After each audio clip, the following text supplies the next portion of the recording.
सदाशिवसमारम्भां शङ्कराचार्यमध्यमाम् अस्मदाचार्यपर्यन्तां वन्दे गुरुपरम्पराम् मन्दस्मितमुकाम्बोजं महनीयगुणार्णवं मधुराभाषिणं शान्तं सर्वभूतदयापरं भक्तवात्सल्यजलधिं परमानन्दविग्रहं ज्ञानानन्दं प्रपन्नोऽस्मि निर्मलज्ञान सिद्धये। सद्गुरुनाथ महाराज की समस्त साधु मंडल की भारत माता की पतित पावन दिव्य मधुर मधुर भगवन नाम की जय।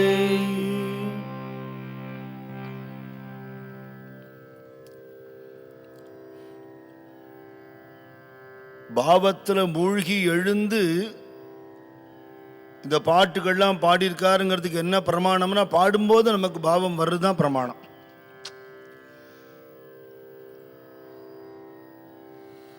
அவர் ஒன்றும் தமிழ் லிட்ரேச்சர்லாம் படிக்கல. புலவர் பரீட்சை பண்டிதர்கள் அதெல்லாம் அந்த சப்ஜெக்டுக்கெல்லாம் போல. இந்த பாட்டுகள் எப்படி எழுதினார்? தமிழ் கவி முறைப்படி பார்த்தாலும் அற்புதமான வரிகள் ஒன்று. குருஜி முரளிதர சுவாமிகளுக்கு ஞானமணி மேலே பாட்டெல்லாம் மனப்பாடம். எனக்கு எப்படி தெரியும்னா, என்ன ஒரு தடவை நான் ஒர்க் பண்ணிட்டு இருக்கும்போது ஃபோன் பண்ணி கூப்பிட்டார் ஆஃபீஸ்க்கு. போனேன், ஞானமணி அந்த பாட்டெல்லாம் பாடுன்னார். எந்த பாட்டிலேருந்து ஆரம்பிக்கிறது நான் நினச்சிருக்கேன். ஒரு பாட்டு அவர் எடுத்து கொடுக்குறார். ஒரு பாட்டு முடிஞ்சு அடுத்த பாட்டு, ஒரு பாட்டு முடிஞ்சா அடுத்த பாட்டு. அதில் அவருக்கு ரொம்ப ரொம்ப பிடிச்ச பாட்டு எதுன்னா, என் மனத்துதித்தவனே தபோவனத்திருப்பவனே, என் உளத்தில் உன்னை ஒரு கணத்தில் நினைத்தால் அனைத்தும் தருபவனே, சினத்தை வென்றவனே அறமென்னும் தனத்தில் நின்றவனே, இந்த ஜகத்தின் ஆண்டவனே இகபர சுகத்தை தருபவனே. இந்த பாட்டோட அழகு, ஒரு பாட்டு ஒரு விதம். இதுல அந்த அந்த சந்தம், அந்த தாளக்கட்டு அப்படி இருக்கும், வார்த்தைகள் அப்படி இருக்கும், அர்த்தம் அப்படி இருக்கும், பாவம் அப்படி இருக்கும். சுவாமி எதிர்க்க பாடின பாட்டு இதெல்லாம். அவர் எதிர்க்க உட்காந்து ஒருத்தர் பாடிட முடியுமா? சத்குரு ஞானானந்தா இங்கிலீஷ் புக்கில் எழுதியிருக்கா, எந்த லைன்லையுமே யார் மாஸ்டர்ஸோ அவள் சுவாமிகிட்ட பேசும்போது அவளுக்கு தெரியாத ஒரு பாயிண்ட் அவளுடைய லைனில் எடுத்து கொடுப்பாராம். சர்வஜமூர்த்தின்னா அவர் தான், அவருக்கு தெரியாத விஷயமே கிடையாது. ஆனால் ஒன்றும் தெரியாத குழந்தை மாதிரி இருப்பார். அதில் ஒரு அழகு.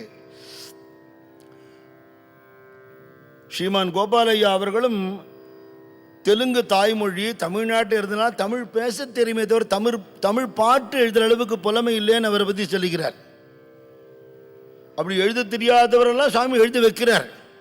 அவர் எழுதின நிறைய பாட்டுகள் இருக்கு. சிறுவன் கோபாலையான்னு பக்தி மலர்கள்னு அவள் பெண்கள் லீலா உமா புக்கா போட்டிருக்கா. அவர் எழுதின பாட்டு இருக்கு.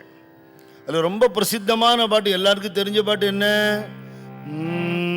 பெண்ணை நதியின் வடகரையில் கண்ணை கவரும் சோலை தனில் தன்னை அடைந்தோர் உயிர்ந்திடவே தனித்தே அமர்ந்தான் ஞானனிவர், தனித்தே அமர்ந்தான் ஞானனிவர். லலிதா நவரத்ன மாலை, ஞானானந்த நவரத்ன மாலை. அதுவும் அவ்வளவு அர்த்தம், ரொம்ப எளிமையான. சுவாமி எப்படியோ அந்த மாதிரி ரொம்ப சிம்பிளா இருக்கும், ஆனால் ரொம்ப அர்த்தம் உள்ளது, ஆழமாக இருக்கும். இப்போ இதெல்லாம் இவ எப்படி எழுதினான்னா அதுக்கு பதில் சொல்றார் குருஜி ஹரிதாஸ் கிரி சுவாமிகள். பாட வேண்டும் என்று பரமன் நினைத்து விட்டால் பாறையும் கவி பாடுமே. ஒரு ஜடம் பாடுமானா இதுவும் ஜடம் தானேன்னு ரமண பகவான் கேட்கிறார். இந்த உடம்பு ஜடம் தானேங்கிறார். இந்த ஜடத்துக்குள்ளே இருக்கிற சைத்தன்யம் பாட வைக்குமானால் பாறை கூட பாடும். அப்படி என்னால் பயனில்லைன்னு நினைக்கிற ஒத்தொத்தரையும் உலகத்துக்கு பிரயோஜனமாக்கியிருக்கார் சுவாமி. சுவாமியோடைய மிஷன் அதுதான். ஞானானந்த சுவாமியோட மிஷன் என்ன? என்னைக்கு நீ உன்னுடைய நிலைமையை புரிஞ்சுன்னு அடக்கமாயிட்டியோ உன்னை ஒசத்த வேண்டியது என் வேலைங்கிறார் சுவாமியோட வார்த்தை. நாயினும் கடையேன் என்றால் தாயினும் அன்பு காட்டுவேங்கிறார். தீனமாக தைரியமாக நெஞ்ச நிமித்தாமல் பணிவோடு இருந்தால் உன்னை தூக்கி தோளில் வச்சுப்பேங்கிறார் சுவாமி. விட்டுமாசா லேக்குருவால படத்தோடைய இதுவே அதான். அத்தனை அடியார்களை சுவாமி மேலே தூக்கி வச்சுருக்கார் விட்டல் இல்லையா? அந்த கருணைக்கு காரணம் என்ன? நம்மள்கிட்ட ஆணவம் இல்லாமல் அடக்கம் இருக்குமானால் சுவாமி இடுப்பில் தோளில் இடம் பிடிக்கலாம். அப்படி பாட வச்சிருக்கார் அவர்.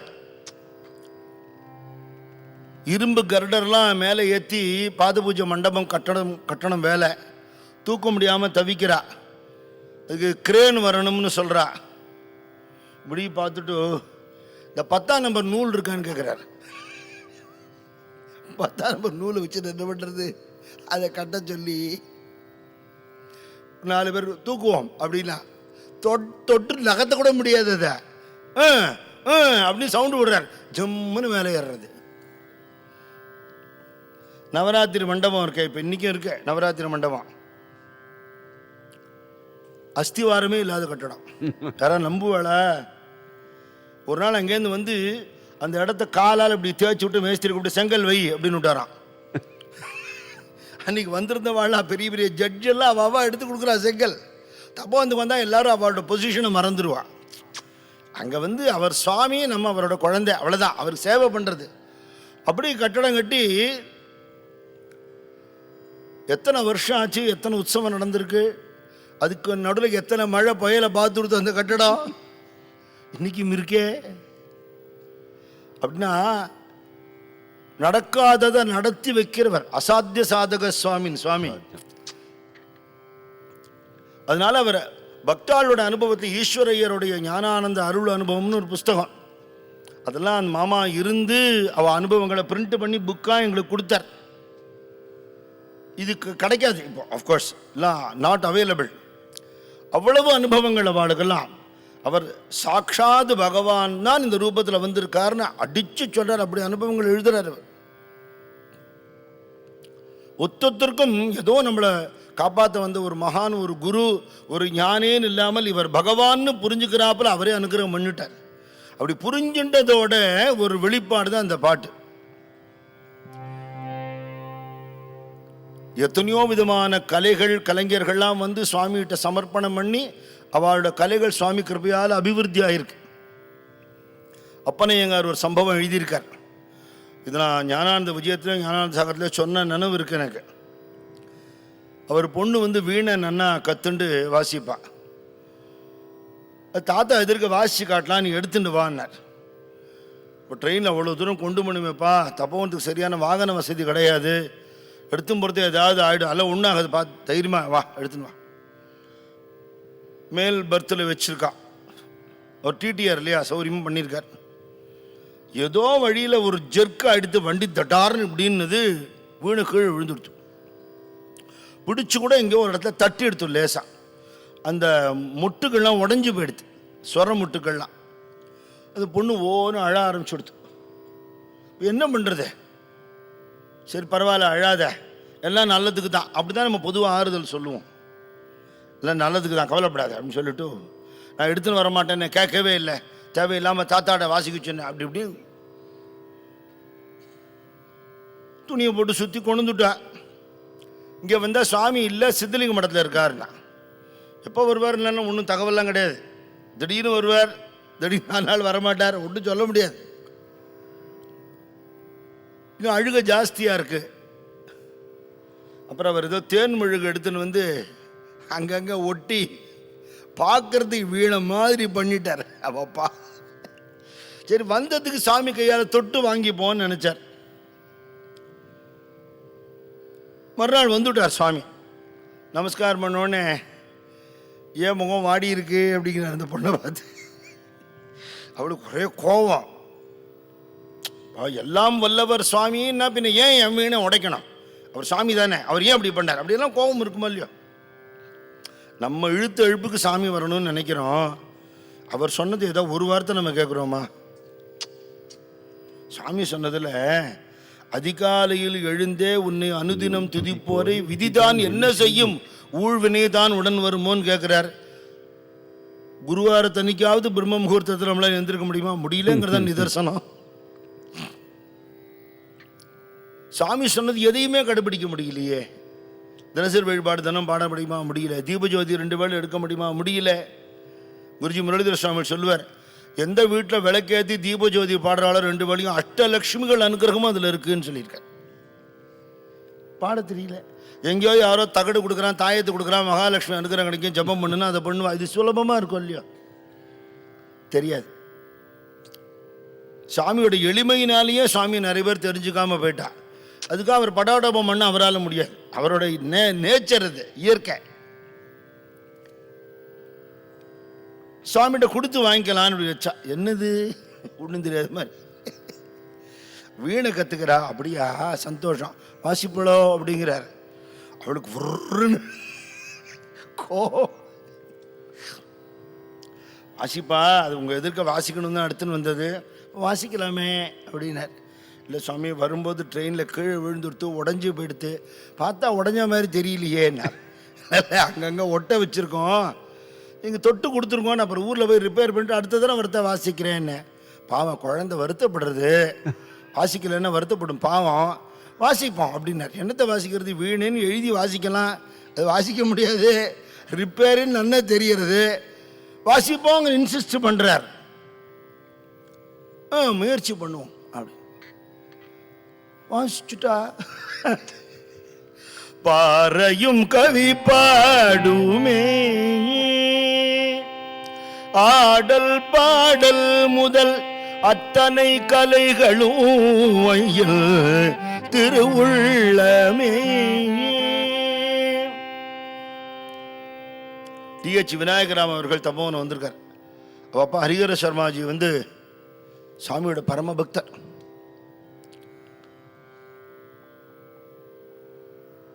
அவர் வந்து அன்னைக்கு யாரோ பஜனை பண்ணிட்டு இருக்கா, கட்டம் வாசிப்போமா அப்படின்னார் சாமி. அவர் கட்டம் கொண்டு வரல, கட்டம் கொண்டு வரலையேன்னு. அதனால என்ன, அந்த உள்ள உக்ரானத்தில் புளிப்பானை எடுத்துன்னு புளியை கொண்டுட்டு பானையை கொண்டாக்குறார் யாரையோ. அவ்வளோ பெரிய கட வித்வான் அவர். சரி, அந்த புளிப்பானையில் அவர் கடம் வாசிச்சார். பூரணமாக அனுகிரகம் பண்ணி பிரசாதம் கொடுத்தார். அவருக்கு கவர்மெண்ட் அவார்டு கிடைச்சது. ஐநா சபை வரலும் போனார்.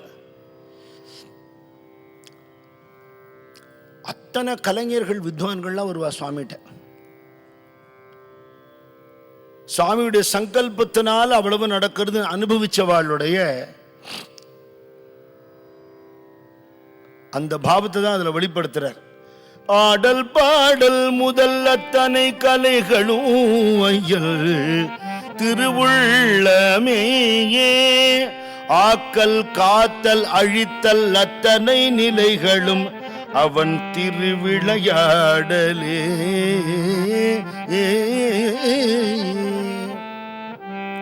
திடீர்னு ஒரு இடத்துல ஆசிரமம் கட்டுவார். அங்கே கொஞ்ச நாள் இருந்து ஜனங்களுக்கெல்லாம் நல்லது சொல்லுவார். சொல்லாம கொள்ளாம அடுத்து ஒரு ஓடி போயிடுவார். ஆட்டையாம்பட்டியில் அவரே சித்தாளா இருந்து வேலை செஞ்சு கட்டடம் கட்டிடுறார். பிரம்மாண்டமா இருக்கும் ஆசிரமம். 10 பேர் சேவை பண்றதுக்கு இருக்கா. நமக்கு ஒரு ஆசிரமம் கட்டியாச்சுன்னா யாராவது அங்கேருந்து கிளம்புவாளோ, திருப்பி பேக் டு ஸ்கொயர் 1 கீழே போயிடுவார். இன்னொரு எந்த ஊரில் கலவரம் இருக்கோ, பிரச்சனை இருக்கோ, ஜனங்கள் கஷ்டத்தில் இருக்காளோ அந்த ஊரை தேடி தேடி போவார். அங்கே இருக்கிற ப்ராப்ளத்தெல்லாம் சால்வ் பண்ணுவார். அங்கே ஒரு ஆசிரமத்தை எஸ்டாப்ளிஷ் பண்ணுவார், கிளம்பிடுவார். இப்போ எத்தனை இடத்துல இது மாதிரி பண்ணியிருக்காரு. எத்தனை ஆசிரமங்களை, எத்தனை சத்சங்கங்களை உண்டாக்கியிருக்காரு. ஆசிரமத்தை விட்டு போனாலும் ஒரு சாநித்தியம் அங்கேருந்து போகாது. எந்த ஊரில் அவர் பக்தியை விதைச்சாரோ அந்த பக்தி அங்கேயே விருட்சமாக வளரும். இன்னைக்கு சுவாமியோட பல ஆசிரமங்களில் சித்ரா பௌர்ணமி, தைக்கிருத்திகை ஆராதனை எல்லாம் கொண்டாடுறா. கடல் கடந்து உலகம் பூரா பரவி இருக்கு சுவாமியுடைய சத்சங்கம். அத்தனை இடத்துல நடக்கிறது. மலேசியா போயிருந்தபோது அவளோட பக்தியை பார்த்து இந்த பக்தியை கற்றுக்கிறதுக்கு தான் சுவாமி என்னை அனுப்பிச்சாருன்னு நான் நினச்சிட்டேன். ஒருத்தரை நேர பார்த்தா தான் பக்தி பண்ணணுமான்னு, ஒருவேளை பார்க்கறதுனாலேயே பழகின எளிமையினால பக்தி வராமல் கூட போயிடலாம். நம்ம தாத்தா தானே அப்படின்னு வந்துடலாம். பார்க்காதனால அவர் பகவான் குருநாதர் அவதார புருஷன்னு மனசுல பதிஞ்சதுனால பக்தாளோட அனுபவத்தை கேட்டு கேட்டு பக்தி வருதுங்கிறது அப்புறமா வந்தவாளுக்கு உண்டு. தபோவனத்தில் கோபாலகிருஷ்ண மாமான் இருக்கார், கோபால வாத்தியார்னு சொல்லுவா. அவரை பற்றி நான் நிறைய சொல்லியிருக்கேன். 11 வயசுல சுவாமியை தெரிஞ்சுட்டார். சித்தலிங்கமட கார்பரேஷன் ஸ்கூலில் படிக்கிறத. இன்னைக்கு 95 வயசாருது. குருநாதரே கத்தின்னு இருக்கிறவர். அந்த குடும்பமே அப்படி, மொத்த குடும்பமும் அப்படிதான். அப்போ அவர்கிட்ட ஒரு தினம் பேசும்போது சொன்னேன், நீங்கள்லாம் சுவாமியோட அப்படி பழகிருக்கே மாமா, எனக்கெல்லாம் அந்த பாக்கியம் கிடைக்கலையேன்னு. அன்றைக்கி என்னோட உபன்யாசம் கேட்டார். அவர் கேட்டுவிட்டு சொன்னார், மாடு கன்று போடும்போதே வால் வந்துடும், முதல்லையே கொம்பு ரொம்ப லேட்டாக தான் வரும், ஆனால் வாலோட கொம்புக்கு தான் பவர் ஜாஸ்தின்னு. நாங்கள்லாம் ரொம்ப வருஷமாக சாமியோட இருக்கோன்னு எங்களுக்கு பேர் சொல்லிக்கிறார் அடக்கத்தினால. நீங்கள் அப்புறம் வந்ததுனால உங்களுக்கு ஒன்றும் நஷ்டம் இல்லைன்னு சொன்னார். சாமி உங்களுக்கு என்ன கொடுக்கணுமோ அதை கொடுத்துருக்கார் அப்படின்னார். அதே மாதிரி பெண்ணைய நதியின் எழுதின கோபாலையா மாமாட்ட ஒரு தினம் வருத்தப்பட்டு என்னுடைய தாபத்தை சொன்னபோது சொன்னார், சுவாமி இல்லைன்னு நினைக்கவே கூடாது. சுவாமி ஃபிசிக்கலாக இருக்கும்போதும் சரீர பிரஜை இல்லாமல் இருந்தவர், ஃபிசிக்கலாக இல்லாத போதும் ஃபிசிக்கலாக அவர் இருக்கிறத உணர வைக்கக்கூடியவர்னார். அனுபவம் எல்லாமே.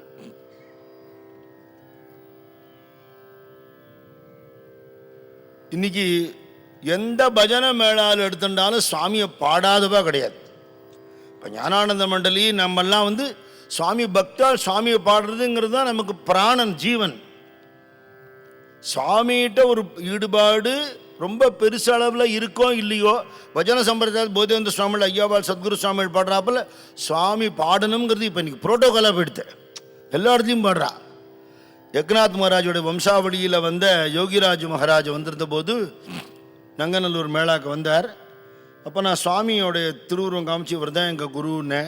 இப்போ அவர் சொன்னார், எனக்கு இவரை பற்றி தெரியாது, ஆனால் எங்கெல்லாம் சத்சங்கத்துக்கு போகிறேனோ, குறிப்பாக அபங்கம் பாடுற இடங்களுக்கு போகிறேனோ தமிழ்நாட்டில், அங்கெல்லாம் இவரோட ஃபோட்டோ வச்சுருக்கா நான் பார்த்துருக்கேன். அதனால இவர் இதுக்கு பெரிய அளவில் கான்ட்ரிபியூட் பண்ணியிருக்காரு எனக்கு தெரிகிறது அப்படின்னு சொன்னார். சுந்தரத்திய தியான பாட்டு சொல்லி கொடுத்து விட்டல்னா யாருன்னு நாமாஜிக்கும் குருஜிக்கும் இன்ட்ரடியூஸ் பண்ணினது தான் சுவாமி. நாமாஜி எழுதியிருக்கார் ஞான அனுபவத்தில். பாண்டுரங்கன் யாருங்கிறத சுவாமி தான் சொல்லியிருக்கார் அவளுக்கு. இந்த பக்தி விஜய சரித்திரங்கள்லாம் சொல்லி அந்த இடத்த நேர போய் பார்க்கும்படியாக அனுகிரகம் பண்ணி, இன்னைக்கு அபங்க பஜனைன்னு சொன்னால் எத்தனையோ பேர் பாடுறா. நான் யாரையும் குத்தம் சொல்லலை, எல்லாம் நல்லா இருக்கு. எங்கள் நாமாஜி மாதிரி அபங்கம் பாட முடியாது. வெள்ளிவாக்கத்தில் வெங்கட்ராம மாதத்தில் ஒரு அபங்க திவ்யநாமம் நடந்தது. ஜென்மாக்கு அது ஒன்றே ஒன்று போகிறோம். செயின் மாதிரி ஒரு பாட்டு முட்டை அடுத்த பாட்டு ஒரு பாட்டு, அதுவும் அது கண்ணாபின்னு இருக்காது. இன்னைக்கு அபங்க திவ்யநாமம்னு நிறைய பேர் பண்ணுறா. விஷயம் தெரிஞ்சு சில பேர் பண்ணுறா, எங்கள்கிட்ட கைடன்ஸ் கேட்டுண்டு. அது பூரா நாமாஜி போட்டு கொடுத்த ஃபார்முலா. அர்த்தம் தெரிஞ்சு கேட்டால் பண்டரிபுரத்துக்கு போகிறதுலேருந்து ஆரம்பித்து அந்த வார்க்கரி யாத்திரை பூரா விட்டலை தரிசனம் பண்ணி பிரார்த்தனை பண்ணுறவர் ஒரு செயின் மாதிரி இருக்கும். அந்த பாட்டுக்களே நம்மளை அப்படியே பண்டரிபுரத்துக்கு கூட்டின்னு போய் விட்டலை தரிசனம் பண்ணி வச்சு கூட்டின்னு வந்துடும். அப்படி அது ஒரு வரிசை கிரமத்தோடு அந்த பாவத்தோட அப்படி ஒரு பஜனை பண்ணுவார். இது பூரா சுவாமியோட அனுகிரகம் தானே. அந்த அனுகிரகம் தானே இவா மூலமாக நமக்கு கிடைக்கிறது. அப்படியே சுவாமியோட வழி வழி வர பக்தாள்லாம் அதை கொண்டு போயிட்டே இருக்கா. இப்போ வெறும் இசைங்கிற மாதிரி இல்லாமல் சங்கீதம்னா இசையோடு நின்று போயிடும், வித்வத் பிரதானம். சங்கீர்த்தனம்ங்கிறது பகவானோட கீர்த்தியை இசையோட கலந்து பாவத்தோடு பாடுறது தான் பஜனை. தியாகராஜ சுவாமிகள் கீர்த்தனையோ புரந்தரதாசர் கீர்த்தனையோ எந்த மகான்களதோ வித்வத் பிரதானமாக பாடிவிட்டா சங்கீதம், பாவ பிரதானமாக பாடினா சங்கீர்த்தனம் இல்லையா. சுவாமி அதை இன்சிஸ்ட் பண்ணினார். பாவத்தோட மனம் குழஞ்சு உள்ள முருகி பாடும்படியாக பண்ணினார். இப்படி பண்ணுறவாளுக்கெல்லாம் வாழ்க்கையில் இங்கே வேணுங்கிற சௌக்கியங்களும் கொடுத்தார், மோட்சமும் கொடுத்தார். அவர் சாட்சாத் பகவான் உணர்ந்த நிலையில ஆக்கல் காத்தல் அழித்தல் அத்தனை நிலைகளும் அவன் திருவிளையாடலே. அவனன்றி ஓரணுவும் அசையவும் முடியாது, அதுதான் அவன் செயலே.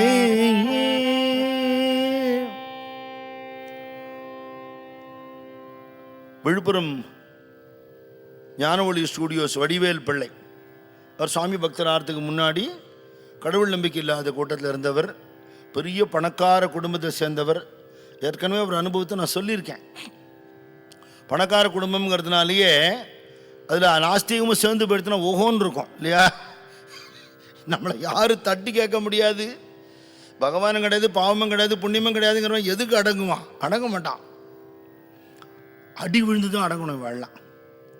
இப்போ இவரோட ஒரு ஹாபி இருந்துதான் என்ன அப்படின்னா, யாராவது மகான்கள் சாதுக்கள் அவள் ஏரியாவில் வந்தால் அவளை வீட்டுக்கு அழைக்கிறது, நோட்டீஸ் போட்டு விளம்பரம் பண்ணி எல்லாரையும் கூப்பிட்டு எல்லாரும் பயப்படுவா. என்ன போகிறது இந்த சாமியாருக்கு, பாவம் நாஸ்திகவாதி கூப்பிட்றானே, அவன் விபூதி இட்டுண்டாலும் பிரச்சனை, இட்டுக்காட்டாலும் பிரச்சனை. அவன் கூப்பிட்டு எல்லாருக்கும் அவருக்கு பழங்கள்லாம் வச்சு மரியாதை பண்ணிவிட்டு, சாமி ஒரு சந்தேகம், எந்த சுவாமிகளும் என்ன கேளுப்பா அப்படின்பா. இந்த அவனன்றி ஓரளவும் அசையாதுங்கிற அளவில் இது நிஜமா பொய்யானுங்க. யாராவது பொய்ன்னு சொல்லுவாளா? நிஜம்னு சொல்லுவா. சொல்லிட்டாள் இல்லையோ, மாற்ற மாட்டாளே? மாற்ற மாட்டேன். இப்போ கேளுங்க, நான் ஒரு பணக்கார வீட்டு பையன், என்ன கடவுள் நம்பிக்கை கிடையாது. ஒரு காரணமாக தான் நான் உங்களை கூப்பிட்டேன். நான் என்னென்ன தப்பு பண்ணேன்னு சொல்கிறேன், இதெல்லாம் அவன் செய்யலா என் செய்யலான்னு லிஸ்ட்டு போடுவார். காது கொடுத்து கேட்க முடியாத அளவுக்கு இருக்கும் தப்புகள் அதில். இப்போ இந்த சுவாமிகள் ஆமாம் நீ பண்ணினது தப்புன்னுட்டா முதல்ல சொன்ன ஸ்டேட்மெண்ட் அபத்தம். இல்லை இது பகவான் செயல்னுட்டா பாவ புண்ணியத்துக்கு பயப்படாத நிலைமை வந்துடும். தர்ம சங்கடப்படும் போது 10 பேர் இருக்க கிண்டல் பண்ணி, நீ எல்லாம் ஏன் சாமியார்னு ஊரை ஏமாத்தின்னு ஊர் சுற்றுற, வயிறு வளர்க்குறதுக்கு இது ஒரு பழப்பான்னு கேட்டு எல்லாத்துக்கும் அவமானப்படுத்துவார். இது அவருக்கு ரொம்ப பிடிச்ச ஒரு ஹாபியாக இருந்தது. சுவாமியை பற்றி கேள்விப்பட்டு சுவாமியை அந்த இடத்துல கூப்பிடணும்னு ஆசைப்பட்டாராம். இது மாட்டுமோ? அப்புறம் யாரோ சொல்லிட்டா அவர் வரமாட்டார்னா, அதனால என்ன பரவாயில்ல, அவரோட இடத்துலையே போய் அவர் அவமானப்படுத்துறேன். பல முறை போயிருக்கார். அவர் வரும்போது இவர் ஏந்து உள்ள விடுவார், ஒரு நிமிஷம் பார்த்துட்டு ஏந்து உள்ள விடுவார். சரி திருப்பி வருவார், இவர் காத்துட்டு இருப்பார். அப்படி பல விசிட் ஆயிடுது, 8-10 விசிட் ஆயிடுது. அந்த அவ்வளவு நேரம் அவர் அங்கே உட்காந்து அங்கே இருக்கிற அந்த சத்சங்க சூழ்நிலை, அந்த சன்னிவேசம், அந்த ஜனங்களுடைய ஆட்டிடியூடு, இவ்வளவு முட்டா ஜனங்களாக இருக்காங்களே ஐயா, ஏதோ ஒரு கழவரை நம்பின்னு உட்காந்துருக்காங்களே ஐயா, இந்த ஆள் நல்லவரா கெட்டவரான்னு கூட தெரியாது, ஊரை ஏமாத்துறாதான் தெரியுது. இப்படியெல்லாம் அந்த நாட்கள் வர வர வர வர லேசாக அந்த ரஜோகுணம் தமோகுணம் குறைஞ்சுது. நிஜமாவே நம்ம பண்ணுறது தப்பா ரைட்டா நம்ம தெரிஞ்சுக்கணுங்கிற எண்ணம் வந்தது. அன்னைக்கு தாத்தா உட்காந்துட்டார். அங்கே கொஞ்ச நேரம் உட்காந்து பேசிட்டு கட்டட வேலையை சூப்பர்வைஸ் பண்ணுற மாதிரி போனார். இவர் நேர பின்னாடியே போனார். சாமி ஒரு சந்தேகம்னார். சந்தேகமா? அது இருக்கப்படாது, வெளியில் வரட்டும் அப்படின்னார். இந்த அவனன்றி ஓரணுவும் அசையாதுன்னு சொல்கிறாளே, அது நிஜம்தானா? நிஜம்தான், அதில் என்ன சந்தேகம்? பகவத் சங்கல்பம் இல்லாமல் என்ன நடக்கும் உலகத்தில்? இங்கே தான் சந்தேகம் எனக்கு. நான் ஒரு பணக்கார வீட்டு பையன், கடவுள் நம்பிக்கை கிடையாது, சாதுக்களெல்லாம் பரிகாசம் பண்ணியிருக்கேன், இவ்வளவு பாவங்கள் பண்ணியிருக்கேன். இது அவன் செய்யலா என் செய்யலா? நம்ம தான் முதல்ல சொல்லிட்டோமே, அவனன்றி ஓரணுவும் அசையாதுன்னு. அவன் செயல்னு ஒரு தீர்மானம் இருக்கும் இல்லையோ, அப்போ அப்படியே இருக்கலாம் அப்படின்னு விட்டார். சந்தேகம் தீர்ந்துதா போகலாம்னார். இல்லை சந்தேகம் தீரல சுவாமி. என்ன, இதெல்லாம் பாவம் தானே அப்படின்னு யார் சொன்னா? சாஸ்திர புஸ்தகத்தில் போட்டிருக்காமே. நம்மளை பொறுத்தவரை அதெல்லாம் குப்பை தானே. குப்பையில் என்ன எழுதினா என்ன? மதிக்க வேண்டாம், செய்கிறது தொடர்ந்து செய்வோம்னார். அவர் நகராமல் நிற்கிறார். இன்னும் சந்தேகம் தீரலையா? தீரலை. என்ன சாமி இதெல்லாம் பாவம்தான் அப்படின்னு யார் சொல்கிறா? மகான்கள்லாம் சொல்கிறான். நமக்கு தான் அவன் மேலே நம்பிக்கையே இல்லையே. கடவுளை கற்பித்தவன் காட்டுமிராண்டி முட்டாள் அப்படி தானே சொல்கிறான். அவன் என்ன சொன்னா, நமக்கு என்ன வேண்டாமே, நம்ம பண்ணுறதை தொடர்ந்து பண்ணுவோம். அப்புறம் அப்படியே உடம்பெல்லாம் நடுங்கிறது. கான்வர்சேஷனை தாண்டி சாமியோடைய ப்ரெசன்ஸ், அவரோட பார்வையே ஒருத்தர் அப்படியே மாற்றிவிடும். பெரிய ட்ரீட்மெண்ட்டே சும்மா ஒரு பார்வை போகிறோம். சுவாமி அதெல்லாம் பாவம்தான் அப்படின்னு யார் சொல்கிறா? என் மனசாட்சி சொல்கிறதா? அப்போ பாவம்தான், அது கட்டியாக பிடிச்சுப்போம் அப்படின்னு சொல்லி. மனசுங்கிறது எண்ணங்களோட குவியல், அதுக்கு சாட்சியாக ஒன்று இருக்கே, அதுதான் ஆத்மஸ்வரூபமான பகவான். பகவான்னு சொல்லாமல் மனசாட்சின்னு சொல்கிறா. உள்ளுக்குள்ளேருந்து சொல்கிறது இல்லையோ, வெளியிலேருந்து ஒருத்தர் சொல்லலை, உள்ளேருந்து இது தப்புன்னு சொல்கிறது இல்லையா, அப்போ தப்பு தான். பகவான்னு சொன்னால் எங்கேயோ பார்க்கடல்லையோ கைலாசத்துலையோ இருக்கான்னு நினச்சிக்க வேண்டாம், அந்தராத்மாவில் இருக்கான். அந்த அவனன்றி ஓரணவும் அசையாதுன்னு. நல்லது பண்ணுறவனுக்கும் உள்ளுக்குள்ளேருந்து குரல் கேட்கும், கெட்டது பண்ணுறவனுக்கும் குரல் கேட்கும். கெட்டது பண்ணுறவன் அதை ஒதுக்கி தள்ளிட்டு தப்பு பண்ணி மாட்டிக்கிறான். பகவான் உள்ளேருந்து காஷன் பண்ணாமல் இருக்கவே மாட்டார், யாரையுமே கைவிட மாட்டார். அப்போ அந்த இன்னர் வாய்ஸ்க்கு நீ காது கொடுத்து கேட்காதது உன் தப்பு. அவனன்றி ஓரணுவும் அசையவும் முடியாது, அதுதான் அவன் செயலே.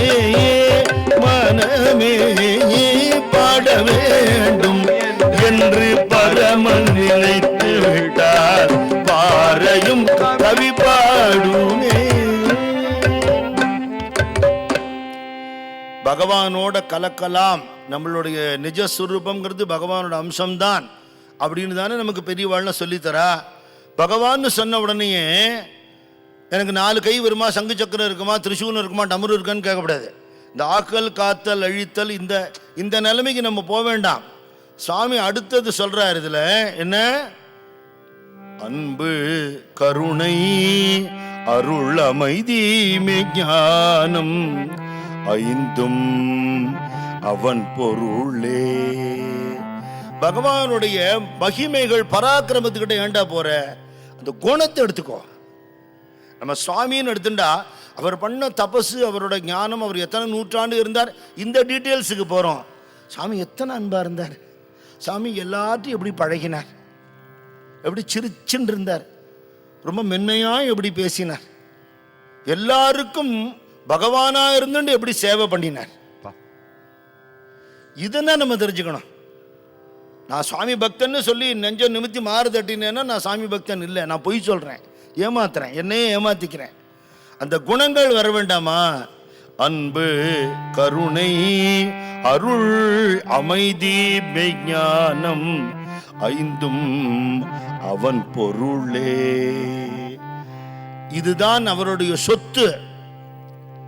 அது என்ன பண்றாருன்னா, அத்தனையும் ஈந்து சத்தியம் காட்டிடுவான், அதுதான் அவன் தொழிலே. இந்த குணங்கள்லாம் வேணும்னா அள்ளி அள்ளி கொடுக்குறேன்னு நின்று இருக்காராம். என்கிட்ட என்னென்னமோ கேட்கிறாளே சுவாமி, எனக்கு அன்புமயமாக நான் ஆகணும், என் மனசு அமைதியா இருக்கணும், எல்லா ஜீவராசிகள்டையும் அப்படி ஒரு பிரேமம் வரணும், எனக்கு ஞானம் உண்டாகணும், பக்தி உண்டாகணும், உங்களுக்கு சேவை பண்ணணும். இப்படி கேட்டால் உடனே சாங்ஷன் பண்ணுறதுக்கு ரெடியாக இருக்காராம். அப்படி சொல்லிவிட்டு அவருடைய வேலையை அதான் விட்டார். அதுதான் அவன் தொழில, அவர் ப்ரொஃபஷனே அதுதான். சந்தாஞ்சா உத்தியும் உபதேசாச்சி பேட்டு துக்காராம் மகாராஜ் அடுத்த வாழ்க்கை நல்லது சொல்றது பண்றதுங்கிறதுக்கு ஃபுல் டைம் ஜாபா பண்ணிட்டு இருக்கா சாதுக்கள்லாம். இந்த நல்ல குணங்கள் கேட்கறால நான் தந்துடுறேன் உங்களுக்கு. நம்ம என்ன நினைப்போம், பணம் காசு வீடு வாசல் பேரு புகழ் எல்லாம் இருந்தால் லைஃபுக்கு பிரயோஜனம், இந்த குணத்தை வச்சுன்னு என்னையா பண்ணுறது? அங்கே தான் தப்பு. பகவானோட குணங்கள் வந்துடுத்துன்னா பகவானோட சாநித்தியம் வந்துடும். ஆயுதங்கள் எடுக்காத நான் வேணுமா, என் சைன்யம் வேணுமான்னு கிருஷ்ணர் கேட்டார். அசடு துரியோதனை என்ன பண்ணிட்டு, நீ ஒண்டியா இருக்கிற ஆயுதம் எடுக்காத கிருஷ்ணா, உன்னை வச்சுட்டு நான் என்ன பண்ணுறது, நீயே வச்சுக்கோ, எனக்கு வேண்டாம், உன் சைன்யம் நாராயண சைன்யத்தை கொடுன்னா தந்தேன்னு விட்டார். அர்ஜுனன்ட்ட சொன்னார், அவனை முதல்ல பார்த்துட்டேன், அதனால் அவன் கேட்டதான் கொடுக்கணும், பிடிவாதம் பிடிக்கிறான்டா, இப்போ சைன்யத்தை ஃபுல்லாக கொடுத்துட்டேன், இப்போ ஒன்றும் இல்லை, நான் மட்டும்தான் இருக்கேன், உனக்கு என்ன வேணும்னார். அவன் கேட்காட்டாலும் முதல்ல என்ன கேட்டிருந்தாலும் நான் தான் கேட்டிருப்பேன், நீ மட்டும்தான் வேணும், எனக்கு உன் சைன்யம் வேண்டாம், நான் ஆயுதம் எடுக்க மாட்டேன், யுத்தம் பரவாயில்ல, நீ கூட இருக்க பாரு, சுவாமி கூடவே இருக்கும், அது போருமே, எனக்கு வேற என்ன வேணும். சுவாமியுடைய ஒரு ஈஸ்வரர் எழுதியிருக்கார், அவரும் ஒரு அம்மா உட்காண்டிருந்தாளாம், சாமி இப்படி பார்த்துட்டே இருக்கா, சாமி இப்படி அவளை பார்த்து என்ன வேணும் அப்படின்னு கேட்குற, ஈஸ்வரையர் சொல்கிறார் சுவாமி அனுகிரகம் வேணும். இந்த அம்மாவை பார்த்து கேட்குறார், எனக்கு சுவாமி தான் வேணும்னா, அதான் சரி அப்படின்னார். சுவாமி வந்துட்டு அப்புறம் அனுகிரகம் தனியாக வரணுமான்னு, எனக்கு நீங்கள் தான் வேணும், எனக்கு நீங்கள் தான் வேணும்னு சுவாமிகிட்ட கேட்டுவிட்டா சுவாமி என்ன கொடுக்குறேங்கிறார். ஸ்ரீ அண்ணா கிருஷ்ணபிரேமி அண்ணா சொன்னது தான், விட்டல் கேட்கறதெல்லாம் கொடுக்குறான், வள்ளலாக இருக்கான். துவாரகேச்சி அவகே சம்பத்தி கேவுனி உபா சக்கரபாணி திட்டத்தை சேங்கிற துக்காராமராஜ், ஒருபடி அவளுக்காக துவாரகையில் இருக்கிற அத்தனை சம்பத்தியும் அள்ளி கொடுத்தவன் நின்றுட்டு இருக்காண்டா அப்படிங்கிறார். ஆனால் அசடு மாதிரி அங்கே போய் காசு பணத்தை கேட்டுவிடக்கூடாதான். அதனால் பாண்டவன் யார் என்ன கேட்டாலும் கொடுக்குறேங்கிறான். ஒருவேளை பாண்டுறங்க எனக்கு நீ தான் வேணும்னு கேட்டால் தன்னை அள்ளி கொடுக்கறதுக்கு தான் இடுப்பில் கையை வச்சுட்டு இருக்காங்கிறார் அண்ணா. அப்படியே அள்ளி கொடுத்துருவானா, விட்டல் தன்னையே கொடுத்துருவானா. அதுதானே பகவானோட கருணை. அத்தனையும் ஈந்து சத்தியம் காட்டிடுவான், அதுதான் அவன் தொழிலே.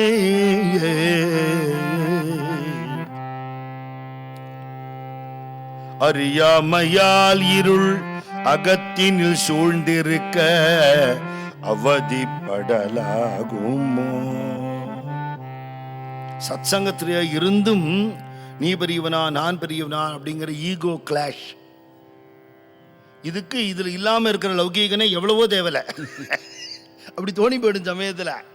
இதுக்குள்ளே வந்துட்டு இப்படி இருக்காளே அப்படின்னா அந்த ப்ராசஸ் அவ்வளோ லேட் ஆகுது. அவளுடைய ஜீவனில் இருக்கிற அந்த களிம்புனால அந்த மாசுகளை கிளியர் பண்ணுறதுக்கு லேட் ஆகுது. இங்கே எதுக்கு வந்திருக்கோம், சத்சங்கத்துக்கு எதுக்கு வந்திருக்கோம், சுவாமி கும்பிட எதுக்கு வந்திருக்கோம் அப்படிங்கிற அந்த உணர்வோடு பண்ணும் பொழுது இல்லையா, நம்ம பார்க்குறோம் நிறைய இடங்களில் லட்சார்ச்சனை கோட்டி அர்ச்சனை அத்திருத்ர ஹோமங்கள் நடக்கிறது, அம்பாள் பூஜை நடக்கிறது, சத்யநாராயண பூஜை நடக்கிறது, நிறைய நடக்கிறது. சத்சங்கங்கள்லாம் குறைச்சல் இல்லை. சத்சங்கத்தில் இருக்கிறவா அவ்வளோ பேரும் சத்துக்களாகவே இருந்துவிட்டா அந்த சத்சங்கத்தோட கிரேடே வேற இல்லையா. எங்கே போனாலும் இந்த இஜிஓ வந்து இப்படி முன்னாடி நிற்கிறது. இஜிஓ இருக்கும்போது ஜிஓடி இப்படி வருவோம் வராது, ஏதாவது ஒன்று தான் இருக்க முடியும், வேற வழியே கிடையாது. இந்த அறியாமையினால அகத்துல இருள் சூழ்ந்திருக்க பகவான் உள்ள இருக்கார், தெரிஞ்சுக்க முடியல. சுவாமி உள்ள இருக்கார், தெரிஞ்சுக்க முடியல. நாமாஜியோட அம்மா சொல்லுவா, சித்தலிங்க மடத்தில் வெடிக்காத்தால 3 மணிக்கு காப்பி போட்டு எடுத்துட்டு போவேன், ஒரே இருட்டாக இருக்கும், லைட்டு கிடையாது, யாராவது படுத்துட்டு இருப்பாளே, அவள் மேலே காலுகளை வச்சுட்டு போனால் சாமி எங்கே இருக்காருன்னு தெரியலையேன்னு கட்டில் அவர் இருப்பார், கும் இருட்டாக இருக்கும், காப்பியை வச்சுன்னு இப்படி நின்றுட்டே இருப்பேன். டார்ச் எடுத்து முகத்தில் அடிச்சுட்டு மாமி இங்கே இருக்கேன் அப்படிம்பாரான். அப்படி இந்த இருட்டுக்குள்ளே இருக்கார். பிரார்த்தனை பண்ணினா சுயம் பிரகாச ஜோதி கிடைக்கும். சுவாமி தன்னைத்தானே வெளிப்படுத்தின்றாலுடைய நாம எங்கன்னு அவரை தேடி கண்டுபிடிக்கிறது, அவ்வளவு தகுதினா நமக்கு ஏது கிடையாது. அவ்விருள் தனை ஓட்டி அவன் அருள் தனை ஊட்ட அவனே ஞானானந்தரான ஞானத்தை எள்ளி வீச ஞானானந்தரானான் ஞானத்தின் ஒளி வீசும் மோனானந்தரானான். பரவா அத்தனை பேருக்கும் அவளுடைய நிலைமையில அவளால் ஏற்றுக்கொள்ள முடிகிற அளவுக்கான ஞானத்தை கொடுத்துருவார். ஆனால் டைஜஸ்ட் பண்ணுற அளவுக்கு தான் கொடுப்பார். அபியுக்தானந்த சுவாமியுடைய கான்வர்சேஷனில் போன வருஷம் நான் சொன்னேன், அவளுக்கு அவள் கேட்ட 2-3 கேள்விக்கு பதில் சொல்லிவிட்டார். சொல்லிவிட்டு பால் எடுத்துக்கலாமா அப்படின்னு அப்படி ஜாட காட்டினா ஏதோ பட்சணம் கொண்டு வச்சா. அவர் வந்து இந்த ஸ்நாக்ஸுக்காகவா நம்ம வந்தோம், மாற்றி மாற்றி ஏதோ திங்கிறதுக்கு கொடுக்குறாளே, சாமிகிட்ட பேச விட மாட்டேங்கிறாளே அப்படின்னு இருக்க. சாமி நாங்கள் இதுக்காக வரல, உங்கள்கிட்டேருந்து ஞான அமிர்தத்தை கேட்கணுன்னு வந்திருக்கோம், எங்களுக்கு அதுதான் வேணும்னா. சாமி சிரிச்சுட்டே சொல்கிறார், கண்ணுக்குட்டி மொத்த பாலையும் குடிக்கணும்னு ஆசைப்படும். ஆனால் அதுக்கு ஜீரணமாகாதுன்னு அம்மாவுக்கு தெரியும். அதனால எட்டி உதச்சிரும் கொஞ்ச நேரம் ஆன உடனே. அதனால இந்த உதாரணம் இங்கேயும் பொருந்தும். ஏற்றுக்கிற முடிகிற அளவுக்கு சுவாமி கொடுக்கறது அப்புறம் கொடுக்கும்னுட்ட. அவ்வளோதான், முடிஞ்சது. ஒரே நாளில் உட்காந்து 10 உபனிஷத்து புக்கையும் படிச்சுட்டோம், தலை புரியாமல் கால் புரியாமல் திண்டாடி, அதெல்லாம் வேண்டாம். நம்ம ஏற்றுண்டு அப்ளை பண்ண முடியணும். வெறும் புக்கிஷ் நாலேஜ் பிரயோஜனம் இல்லை. எதை படிக்கிறோமோ எதை கேட்குறோமோ அதை அப்ளை பண்ண முடியணும் இல்லையா? சுவாமி கர்மயோகம், பக்தி யோகம், ஞான யோகம் 3த்தையுமே சேர்த்து ஞாபகத்தோடு இருப்போம்னு சொல்லியிருக்கார். 3ஓடைய முதல் எழுத்தை வச்சு ஞான யோகம், பக்தி யோகம், கர்மயோகம் ஞாபகத்தோடு இருப்போம்னு சொல்லியிருக்கார். அப்போது குருவோட ஞாபகத்தோடு இருக்கிறதும் அதை தவிர உள்ள விஷயங்களை மறக்கிறதுமே அதுவே கர்மயோகம், அதுவே பக்தி யோகம், அதுவே ஞான யோகம்.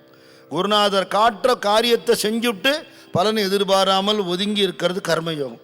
குருநாதனையே நினச்சின்னு இருக்கிறது பக்தி யோகம். அவர் தர எதுவுமே சாஸ்வதம் இல்லைங்கிற தெளிவு ஏற்பட்டால் ஞான யோகம். அவ்வளவும் குரு பக்திக்குள்ளேயே அடக்கம். ஞானத்தை அள்ளி வீச ஞானானந்தரானான், ஞானத்தில் ஒளி வீசும் மோனானந்தரானான். சில பேருக்கு கேள்விக்கு பதில் கிடைக்கும், சில பேருக்கு மௌனம்தான் கிடைக்கும். இந்த மௌனத்தில் உள்ளேந்து பதில் வந்துடும். வேற யார்ட்டையோ பேசுகிறத நம்ம கேள்விக்கு பதில் வரும், நமக்குள்ளேந்தே பதில் வரும். ஒத்தொத்தருக்கு ஒரு விதமான அனுபவம் சுவாமிகிட்ட. ஆனால் ஒத்தரும் வெறுங்கையோடு திரும்பினதே இல்லை. அதுக்கப்புறம் திரும்பி வரும்போது நம்ம மனசை சுவாமிகிட்ட கொடுத்துட்டு சுவாமி உள்ள உட்காத்தி வச்சுன்னு வந்துடுவோம். அகத்தினில் குடிகொள்ளும் அருளானந்தரானான், அவனே ஹரிதாசன் ஜீவனின் பொருளானான். பாட வேண்டும் என்று பரமன் நினைத்து விட்டால் பாறையும் கவி பாடுமே. ஞானானந்த பக்தாளுக்கு அந்த பூர்ண சரணாகதி உபதேசம் பண்ணார். சுவாமி எல்லா இடத்தையும் இருக்குது, சுவாமி பார்த்துட்டே இருக்குங்கிறத வாக்காவும் சொல்லி அனுபவத்தில் சொல்லியிருக்கார். திருவேணிகிரி சுவாமிகள் சிதம்பரம் போகிறதுக்கு சுவாமி உத்தரவு கொடுத்தார். சாமி விட்டு போகிறதுக்கு மனசு வராமல் அவர் தவிக்கும் போது சாமி சொல்கிறார், 4 அடி உயரமும் 3 அடி அகலமும் இருக்கிற வஸ்துவா நினைக்காதே, அருவாக உருவாக அருவுருவாக சுவாமி எங்கும் இருக்கும், காலத்துக்கு சேர்ந்தபடி கருத்துக்கு சேர்ந்தபடி காட்சி கொடுக்கும் அப்படிங்கிறார். எங்கே இருக்கோமோ அங்கே நினச்ச இடத்துல வந்து உடனே அனுகிரகம் பண்ணுவார். இது சத்தியம், இது அனுபவம் எல்லா பக்தாளுக்குமே. மனசில் நினச்சிட்டா ஏதோ ஒரு ரூபத்தில் அங்கே ஒரு வண்டி போகும், அதில் அவர் சம்மந்தப்பட்ட ஒரு வாசகம் இருக்கும், அவரோட திருவுருவம் கண்ணில் படும். யாராவது சுவாமி பக்தா நமக்கு கண்ணில் படுவா, நம்ம நினைக்கிறது கொண்டு கொடுப்பா. இது ஒத்தொத்தருக்கும் அனுபவம், இது சொல்லி மாளாது, அவ்வளவு அனுபவங்கள் இருக்கு. ஆயந்தூருங்கிற ஊர்லேருந்து கோபாலவாத்தியார் மாமா தன் பொன் குழந்தை எடுத்துட்டு குருவார தரிசனத்துக்கு தப்போவனத்துக்கு வரார்.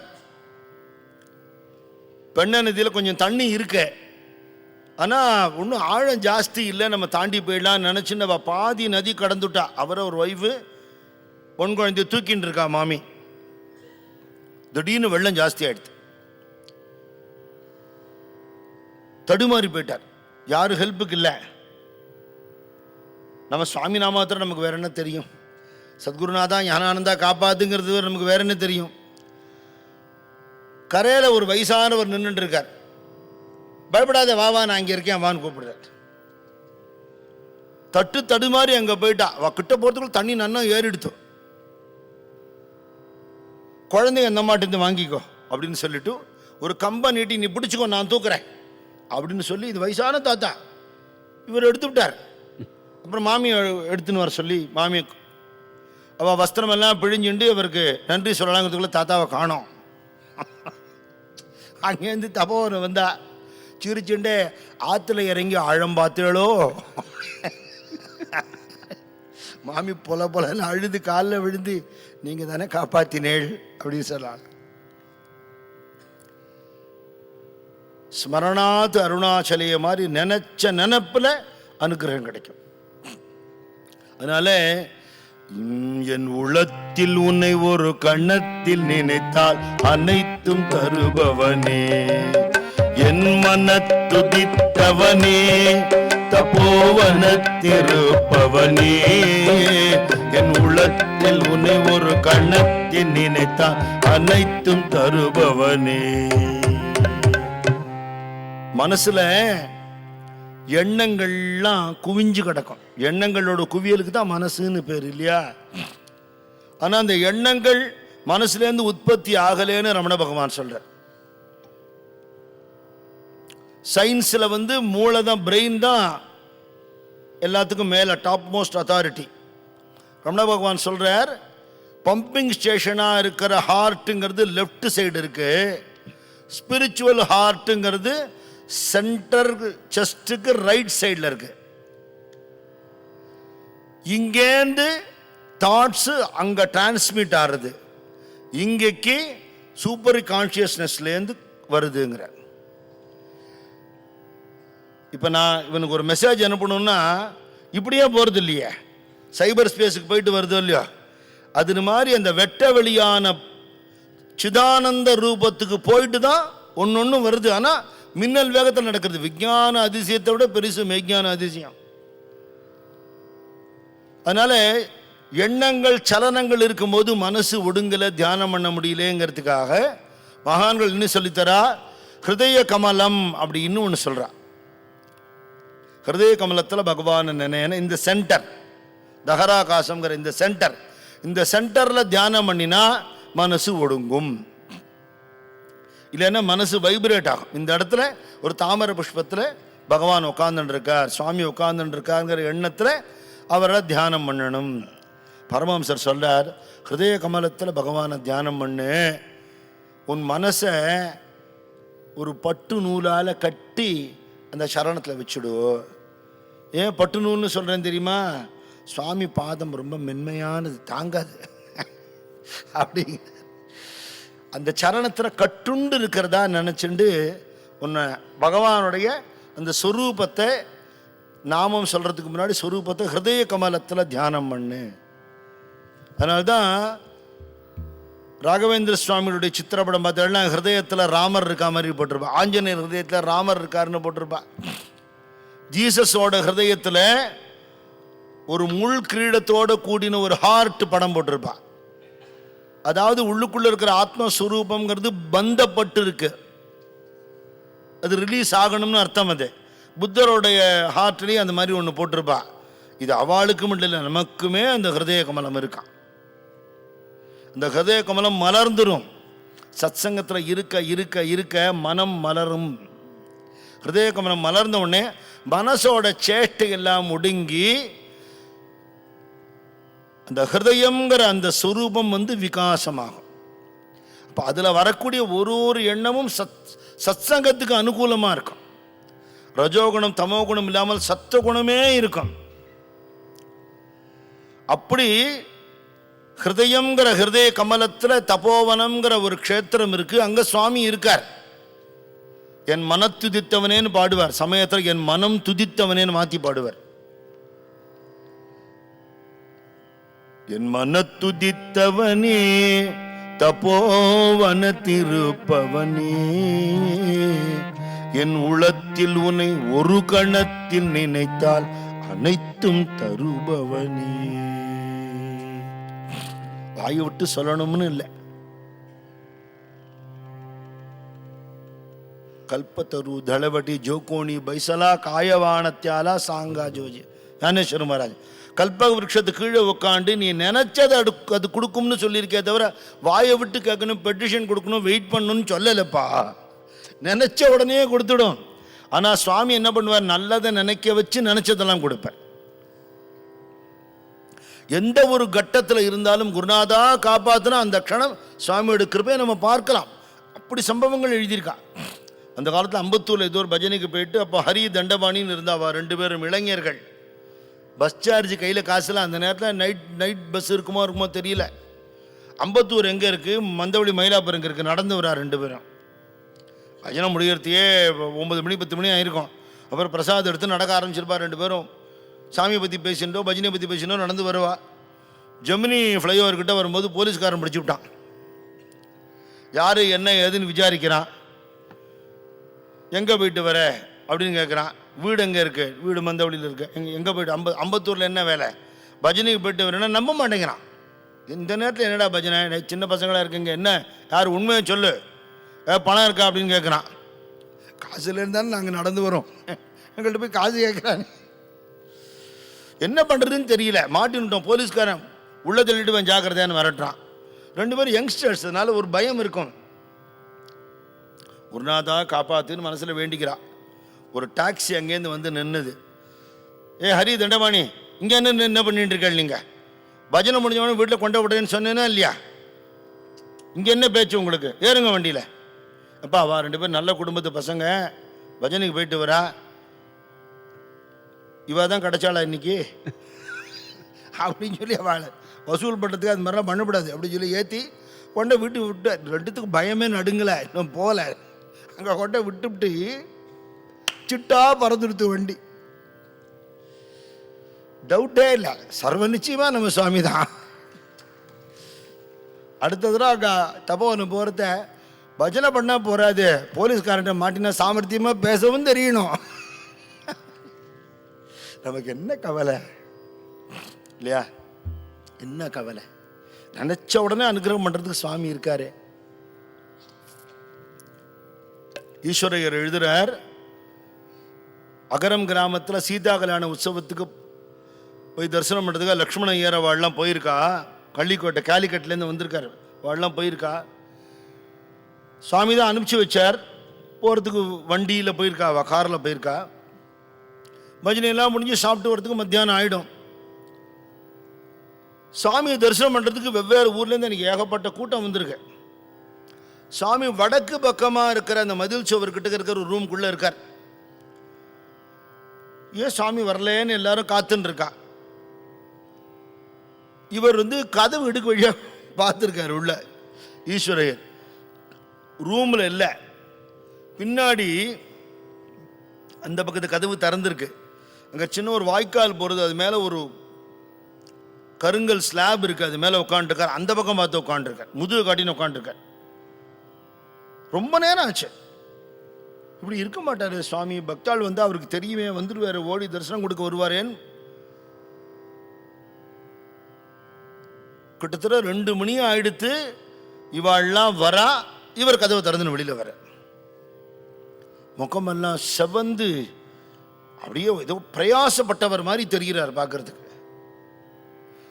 வந்தாச்சா அப்படின்னார். அப்புறம் தான் தெரிஞ்சுது அவள் கார் ஆக்சிடெண்ட்டில் மாட்டினுட்டான். இங்கேருந்து போய் அவளை காப்பாற்றிவிட்டு அவளுக்கு அழிச்சுன்னு வந்துட்டு தானே ரூம்லேருந்து வெளில வருது. அன்னைக்கு நான் அங்கே இருந்தேன்னு எழுதுறாரு அவர். அவளும் இந்த வண்டி நொறுங்கி போயிடுத்து, ஆனால் எங்களுக்கு யாருக்குமே எதுவுமே ஆலையங்கிறான். இப்போ நான் இந்த உபன்யாசத்துக்காக கோவிந்தபுரத்துலேருந்து கிளம்பி வரேன். சேத்தியா தோப்புக்கிட்ட கார் ஆக்சிடெண்ட் ஆகிடுச்சு.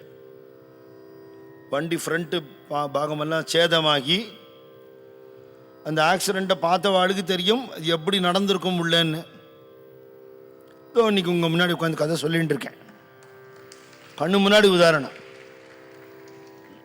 நம்ம பிரார்த்தனை பண்ணணும்னே இல்லை, அவரை நினைச்சுட்டே இருந்தா போறோம், வேற சிந்தனை இல்லாமல் இருந்தா போறோம். நினைச்ச மாத்திரத்தில் சுவாமி அனுகிரகம் பண்ணுவார். சத்தியத்துக்கு சத்தியம். எங்கிருந்து அவர் நாமத்தை சொன்னாலும் ரூபத்தை தியானம் பண்ணாலும் அவரோட அனுகிரகம் பரிபூர்ணமா இருக்குங்கிறத நிறைய பக்தரோட வாழ்க்கையில சம்பவங்கள் மூலமா காட்டியிருக்கார்.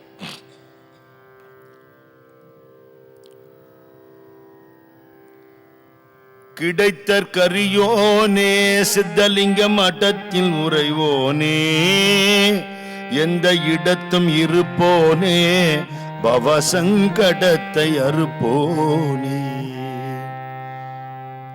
சித்தலிங்க மடத்துக்கு அப்புறம் தான் சுவாமியை நிறைய பேர் தெரிஞ்சுக்க முடிஞ்சது. கிடைக்கிறதுக்கு அபூர்வமான வஸ்துவான பிரம்ம வஸ்துவான சுவாமியை அண்ணாஜிராவ் மாமா, நாமாஜி, குருஜி எல்லாம் தெரிஞ்சுட்டதே சித்தலிங்க மடத்தில் தான். சித்தலிங்க மடத்துக்கு ரொம்ப ஒரு பிரசித்தமான க்ஷேத்திரம். ரொம்ப எளிமையாக தான் இருக்கும். இன்றைக்கும் பார்த்தா கூட தப்போன மாதிரி பெரிய ஆசிரமமாக இருக்காது. ஆனால் அங்கே தான் கிருஷ்ணபிரேமி அண்ணா முதல்ல சுவாமி தரிசனம் பண்ணது. யோகி ராம் சூரத்குமார் சுவாமி முதல்ல சுவாமி தரிசனம் பண்ணது. அப்படி நிறைய பெரியவாள்லாம் சுவாமியை பார்த்துருக்கா. அந்த ஊர் ஜனங்களுக்கே ஏதோ பாவம் தாத்தா உடம்பு சரியில்லைன்னா மூலிகை வைத்தியம் கொடுப்பாருன்னு நினச்சிட்டு இருந்தவாளுக்கு இவர் சுவாமின்னு தெரிஞ்சுக்கிறதுக்கே ரொம்ப நாள் ஆச்சு. இந்த சித்தலிங்க மடத்தில் அங்கே வியாக்கிரபாதேஸ்வரர் கோவில்லையே இருந்துட்டு இருந்தவர் அங்கே பக்கத்தில் இருக்கிற ஒரு தெலுங்கு அந்தான குடும்பம், அவளு தான் சுவாமிக்கு பிக்ஷை பண்ணி வைக்கிற பாக்கியம் கிடச்சிது. இப்போ இன்றைக்கும் காமகோட்டி பாட்டின்னு காமு பாட்டின்னு இருக்கா, ஒழிச்சூலூர்லேயோ இவன் இருக்கா. அந்த பாட்டியுடைய அம்மா குழந்தையா இருந்தபோது அந்த ஊருக்கு வந்திருக்கார்.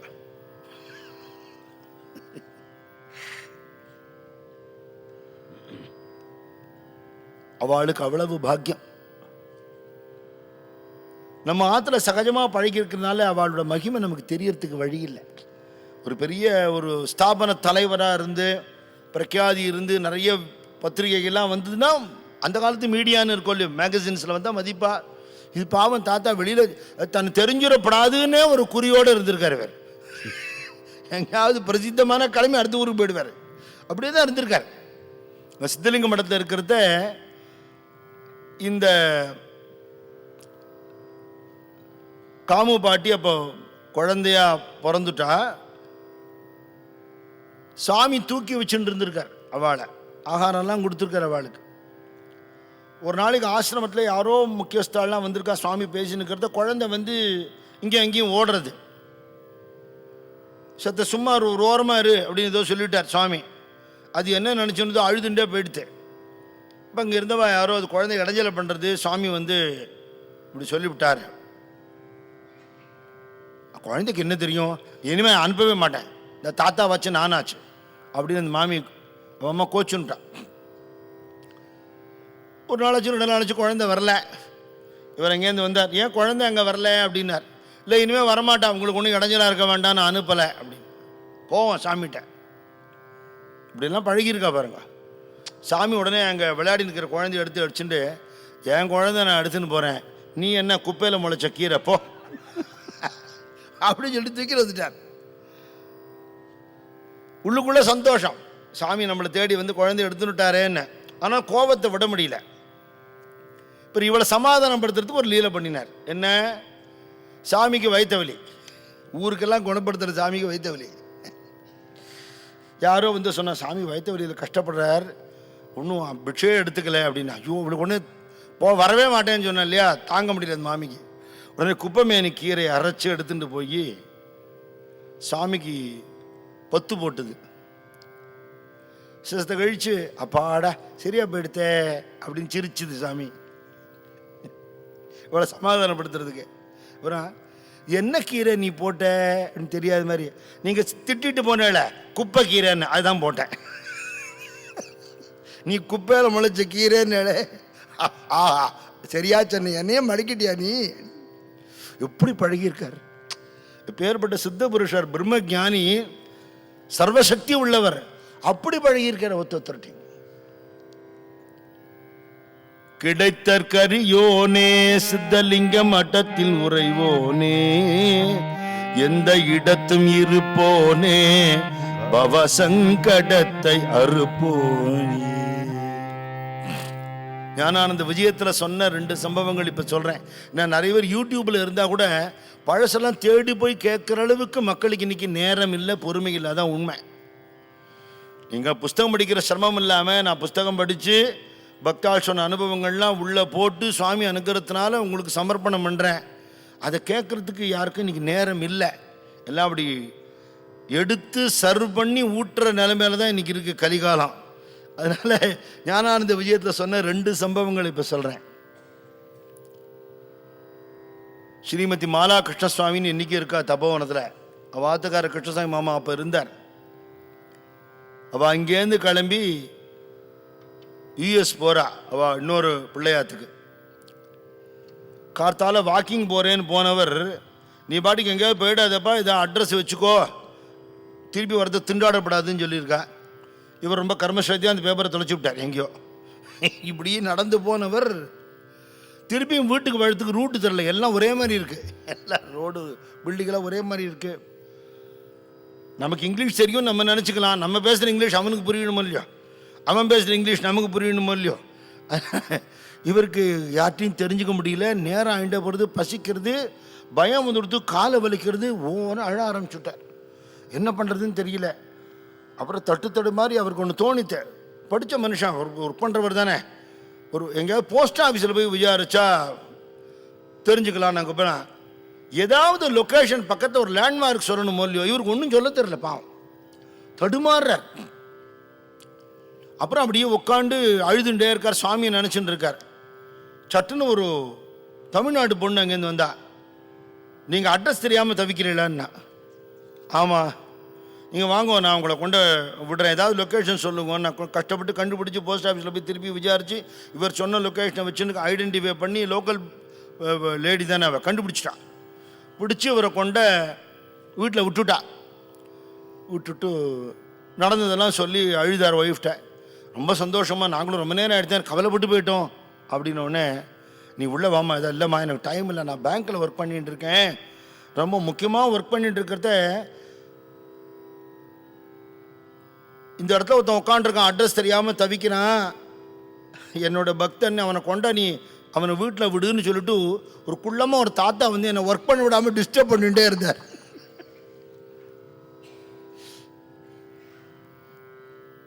யாரு உங்கள் வீட்டில் அது மாதிரி யாரா இருக்காரான்னா பின்னாடி மாட்டியிருக்கான். இவர் தான், எங்கே இருக்கார் இவர், வாண்ட் டு see him அப்படின்னா. பார்க்குற பார்வைக்கு அப்பாற்பட்ட நிலையில் இருக்கார். நம்ம அவரை பார்க்க முடியாது, அவர் நம்மளை பார்த்துட்டு இருக்கார். அதான் நிஜம். விலாசம் தொலைஞ்சு போனவாளுக்கு இடத்த கண்டுபிடிச்சும் கொடுப்பார், நமக்கு நிரந்தர விலாசமும் கொடுப்பார் இல்லையா? நபார்டில் வேலை பார்த்துட்டு இருந்தார் கிருஷ்ணமூர்த்தின்னு ஒரு பக்தர். அவர் ஜெய்ப்பூரில் வேலை பார்த்துட்டு இருந்தார். ஜெய்ப்பூர்லேருந்து வேற ஊருக்கு அவருக்கு டிரான்ஸ்ஃபர் ஆகுது. அப்போ டைரக்ட் ட்ரெயின் வசதி கிடையாது சென்னைக்கு, ஆக்ரா வந்து தான் வரணும். இப்போ ஆக்ராவுக்கு பஸ்ஸில் வரா, வந்துட்டு அங்கேருந்து ஃப்ளைட்டில் தான் வரப்போகிறார் இவர். ஒய்ஃப் வந்து கொண்டு இங்கே அவள் அப்பா அம்மா ஆற்றுல விட்டுட்டு, இங்கே டி நகரில் தான் இருந்தால் அப்பா அம்மா விட்டுட்டு இவர் கிளம்பி போகணும். ஒய்ஃபு ப்ரெக்னெண்ட்டாக இருக்கா. பஸ்ஸில் கீழே சீட்டு கீழே அவரோட பெட்டியை வச்சு செயின் போட்டு லாக் பண்ணியிருக்கார். அதில் ஜுவல்ஸ் இருக்குது, நிறைய பணம் இருக்குது, ஏர் டிக்கெட் இருக்குது, ஆஃபீஸ் டாக்குமெண்ட்ஸ் இருக்குது, எல்லாம் இருக்குது. போகிற வழியில் ஏதோ ஒரு தாபாவில் வண்டி நிறுத்தினான். எல்லோரும் சாய் குடிச்சிட்டு வாங்கன்னு சொன்னான். இப்போ இவ சொன்னால் எனக்கு கொஞ்சம் ரெஸ்ட் ரூம் போகணும் போல் இருக்குன்னா இறங்கினா. ஒன்றும் அதுக்கு சௌரியமே இல்லை, வெட்ட வழியாக இருக்குது அந்த இடம். பொம்மை நாட்டிக்கு ரொம்ப சிரமம் இல்லையா? தள்ளி ஒரு வீடு தெரிஞ்சுது. மெதுவாக அவளை ஐஷின்னு போய் விட்டுட்டு வருவோம், எப்படியும் எல்லாரும் ஏறாமல் வண்டி எடுக்க மாட்டா அப்படின்னு ஒரு நம்பிக்கை. இவன் அங்கேருந்து போயிட்டு கை கால் அலமிண்டு வர்றதுக்குள்ளே வண்டி எடுத்துக்கிட்டான். வண்டி போயிடுது. இவன் அங்கேருந்து இங்கே வர கண்ணும் தொலைவில் தெரியறது, அவ்வளவு அதில் தான் இருக்கு, பிடிக்க முடியாது. நடு ரோட்டில் நின்றுட்டு குருநாதா ஞானானந்தா எனக்கு எல்லாம் போயிடுத்தேன், நான் என்ன பண்ணுவேன், என்னை காப்பாத்துன்னு கத்துறார். வேகமாக ஜீப்பில் ஒருத்தன் வந்து பிரேக் போட்டு நிறுத்தினான், ஹிந்தியில் திட்டினான். நடு ரோட்டில் நின்று இப்படி பேசுகிறிய, யார் யா நீ என்ன? அந்த பஸ்ஸில் போயிடுத்துப்பா, என் பொட்டி எல்லாம் அங்கே இருக்குது, இந்த மாதிரி ஒய்ஃப் ஆயிடுச்சுன்னு கை கால் அலம்பிக்க போனேன். சரி, நான் அந்த வண்டியை பிடிச்சி தரேன், உன்னை ஏற்றி விட்டுறேன், எனக்கு என்ன கொடுப்பேன், நீ என்ன கேட்குறியோ தரேன், சரி ஏறு. செம்ம ஸ்பீடு, ரேஸ் ஓட்டுற மாதிரி ஓட்டி அந்த பஸ்ஸுக்கு முன்னாடி கொண்டு ஜீப்பை நிறுத்திட்டான். நீங்கள் 2 பேர் வேகமாக ஏறிக்கோங்கன்னா. அந்த டிரைவருக்கு இவனுக்கு வாக்குவாதம் நடக்கிறது. யாரோ ஒருத்தன் குறுக்க நிறுத்தினான்னு அவன் கோவப்பட, நீ பேசஞ்சர் ஏறாமல் நீ எப்படி வண்டி எடுப்பான், இவன் திட்ட ஓடின்னு இருக்கு. இவர் கிடுக்குன்னு வந்தார். பொட்டியெல்லாம் இருக்கான்னு பாரு, நான் இருக்குன்னு சட்னு திறந்து அதுலேருந்து கேஷ் எடுத்து கொடுக்குறதுக்குள்ள அந்த ஜீப் ஓடியே போயிடுது. இல்லவே இல்லை. இது சுவாமி திருமேனி விட்டப்புறம் நடந்தது. அந்த இடத்துல யார் வந்து நம்மளை வந்து அந்த ஜீப்புக்காரனா வந்து ஏற்றி விட்டது, அவளுக்கு சர்வ நிச்சயமாக தெரியும் இது சுவாமி தான். பணமும் வாங்கிக்கல, ஓடிப்பிட்டான். இப்போ அந்த வயத்தில் இருந்த குழந்தை பிறந்து அவன் பெரியவனாகி அவனுக்கு கல்யாணம் ஆகி அவனுக்கு ஒரு பொன் குழந்தை பிறந்து அது தப்போன சம்பர் கேம்புக்கு வருது. இப்போ எந்த இடத்தும் இருப்போனே பவசங்கடத்தை அறுப்போனே, என் மனத்துதித்தவனே தபோவனத்திருப்பவனே, என் உள்ளத்தில் உன்னை ஒரு கண்ணத்தில் நினைத்தால் அனைத்தும் தருபவனே. சினத்தை வென்றவனே, அறம் என்னும் தனத்தின் நின்றவனே, இந்த ஜகத்தின் ஆண்டவனே, இகபர சுகத்தை தருபவனே. சினத்தை வென்றவன்னா கோபப்படமாட்டார்னு அர்த்தம் எடுத்துக்க கூடாது. நல்லா புரிஞ்சுக்கணும். 60 சினம்னு ஔவையார் சொல்லியிருக்கா. வந்த சுவடு தெரியாம அந்த கோபம் போயிடணும். அந்த கோபமும் ஒரு நியாயமான காரணத்துக்காக இருக்கணும். அப்போ அது தப்பு இல்லை. சினத்தை வென்றவன சினத்தை அடைக்கணும்னு அர்த்தம் இல்லை. சினம் நம்மளை சுப்ரமைஸ் பண்ணாதபடிக்கு நம்ம அதை சப்ரஸ் பண்ண முடியணும். சுவாமி அபூர்வமாக இந்த கோபம்ங்கிறத அப்படி காட்டியிருக்கார். ஈஸ்வரியர் எழுதுறார், பக்தாள்லாம் உட்காந்துருக்கா, பரிமாறின்னு இருக்கோம். சுவாமி சட்டுன்னு அங்கே வந்துட்டார். ஈஸ்வரியரை பார்த்து கேட்டாரா, அருணாச்சலம் செட்டியார் இருக்காரா, வந்துட்டாரான்னாரா. இவருக்கு அருணாச்சலம் செட்டியார் யாருன்னே தெரியாது. வந்துட்டாரேன்ட்டாராம். சாமி கேட்டால் அது ஒரு பதில் சொல்லணும், அப்புறம் சமாளிச்சுக்கலாம் அப்படிங்கிற எண்ணம். சுவாமி இப்படி நகர்ந்து போகும்போது அருணாச்சலம் செட்டியார் அப்போ தான் உள்ள நுழையிறார். சின்ன விஷயம் நமக்கு படுறது, சத் சங்கத்தில் சுவாமிகிட்ட பொய் சொல்லலாமா இல்லையா? சுவாமி என்ன தெரியுமா சொல்றார்? கனவிலும் பொய் சொல்லாதே, பொய் சொல்வதை கேளாதே, வெட்டனவும் பேசாதே, வெகுளாதே, கிடைத்த பொருளை நல்லோருக்கு அழித்து விடுன்னு சுவாமி உபதேசம். சுவாமி இப்படி திரும்பி ஒரு முறைச்சார் ஈஸ்வரையர். அவர் அப்படி கோபமாக இவர் பார்த்ததே இல்லை. பக்கெட்டை கீழே வை போ அப்படின்னு விட்டார். சேவை பண்ண வேண்டாம், வெளியில் போன்னுட்டார். கொஞ்சம் கழிச்சு சாமி வெளில போனோடனே மனசு ரொம்ப வருத்தம். ஏதோ நம்ம சும்மா அடித்து விட்டோம், சாமி கோபம் வந்துடுது அப்படின்னு வருத்தப்பட்டு நின்றுட்டு இருந்தார். அப்புறம் ஆள் இல்லை பரிமாறுறதுக்கு, சிரமப்படுறான்னு தெரிஞ்சுது. சாமி தான் பக்கெட்டை வெய்யி போன்ட்டார். அக்கா வெளியில் வந்தாச்சு. சாமி வெளியில் போனதுக்கப்புறம் இவர் திருப்பி சேவை பண்ண ஆரம்பித்தார். சாமி கோச்சுண்டாலும் பரவாயில்ல, சர்வீஸை விடப்படாதுன்னுட்டு.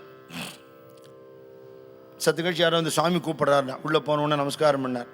சாமி அப்படியே புன்மருவலோட சிரிச்சுண்டு, இனிமேல் பொய் சொல்ல வேண்டாம் என்ன, அவ்வளோதான். கோவப்பட்டு திருத்துறதை விட அன்புனால திருத்தி விடுவார். சினத்தை வென்றவனே, அறம் என்னும் தனத்தின் நின்றவனே. சாமியுடைய தனம் தபோ தனம்ங்கிறது என்ன? தர்மம். சுவாமியே சொல்றார். ஒரு ரமண பக்தர் ஒருத்தர் மணலூர்பேட்டையில் இருந்தார். சுவாமியை பற்றி கேள்விப்பட்டிருக்கேன், ஆனால் சுவாமி வந்து பார்த்ததில்லை.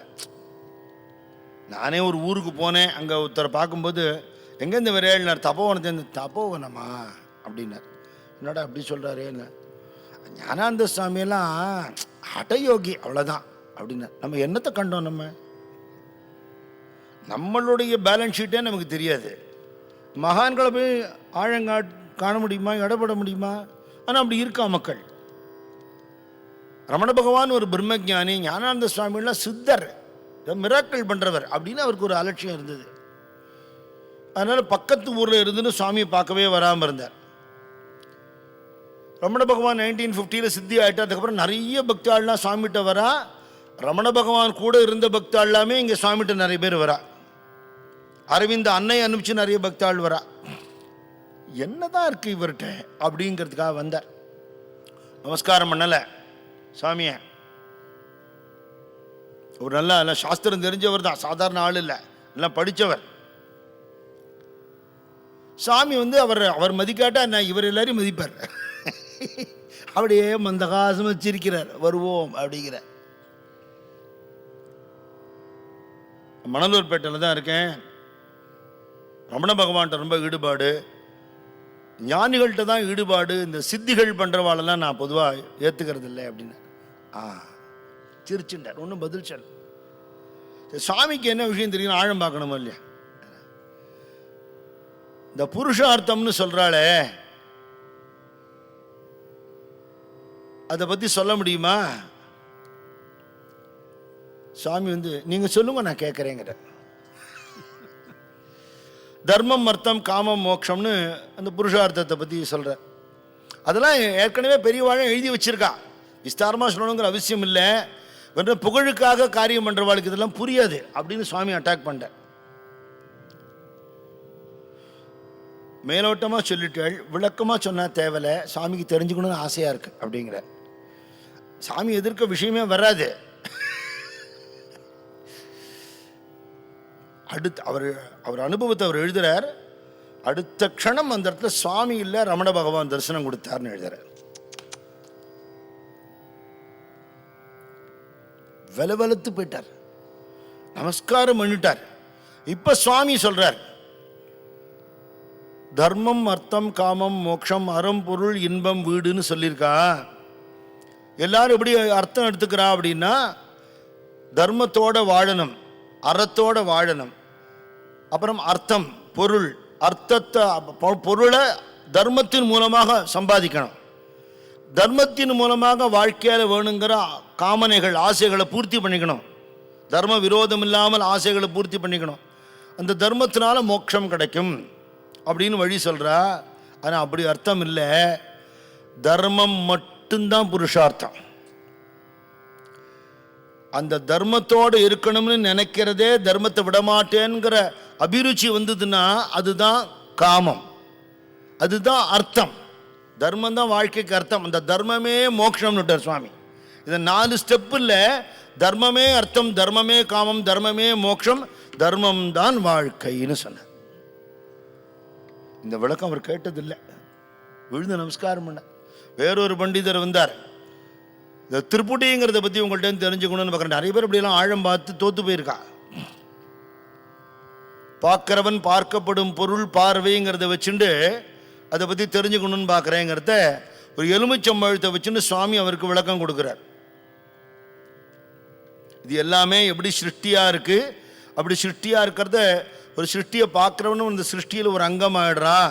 அந்த சிருஷ்டி பண்ணக்கூடியவன்கிறவன் அந்த சிருஷ்டிச்ச எல்லா பொருளையும் இருக்கான், பார்க்குறவனுக்குள்ளேயும் இருக்கான். அதனால் பொருளை பார்த்துட்டு இருக்காமல் பொருளுக்கு ஆதாரமானதை பார்த்து அந்த பார்வை உள்முகமாக திருப்பி அடக்கணும்னு சுவாமி அவருக்கு விளக்கம் கொடுக்குறார். கொடுத்துட்டு அதெல்லாம் பெரியவாளுக்கு தெரியாதது இல்லை, இந்த குழந்தை என்ன சொல்றதுன்னு பார்க்கிறேன்னுட்டார்.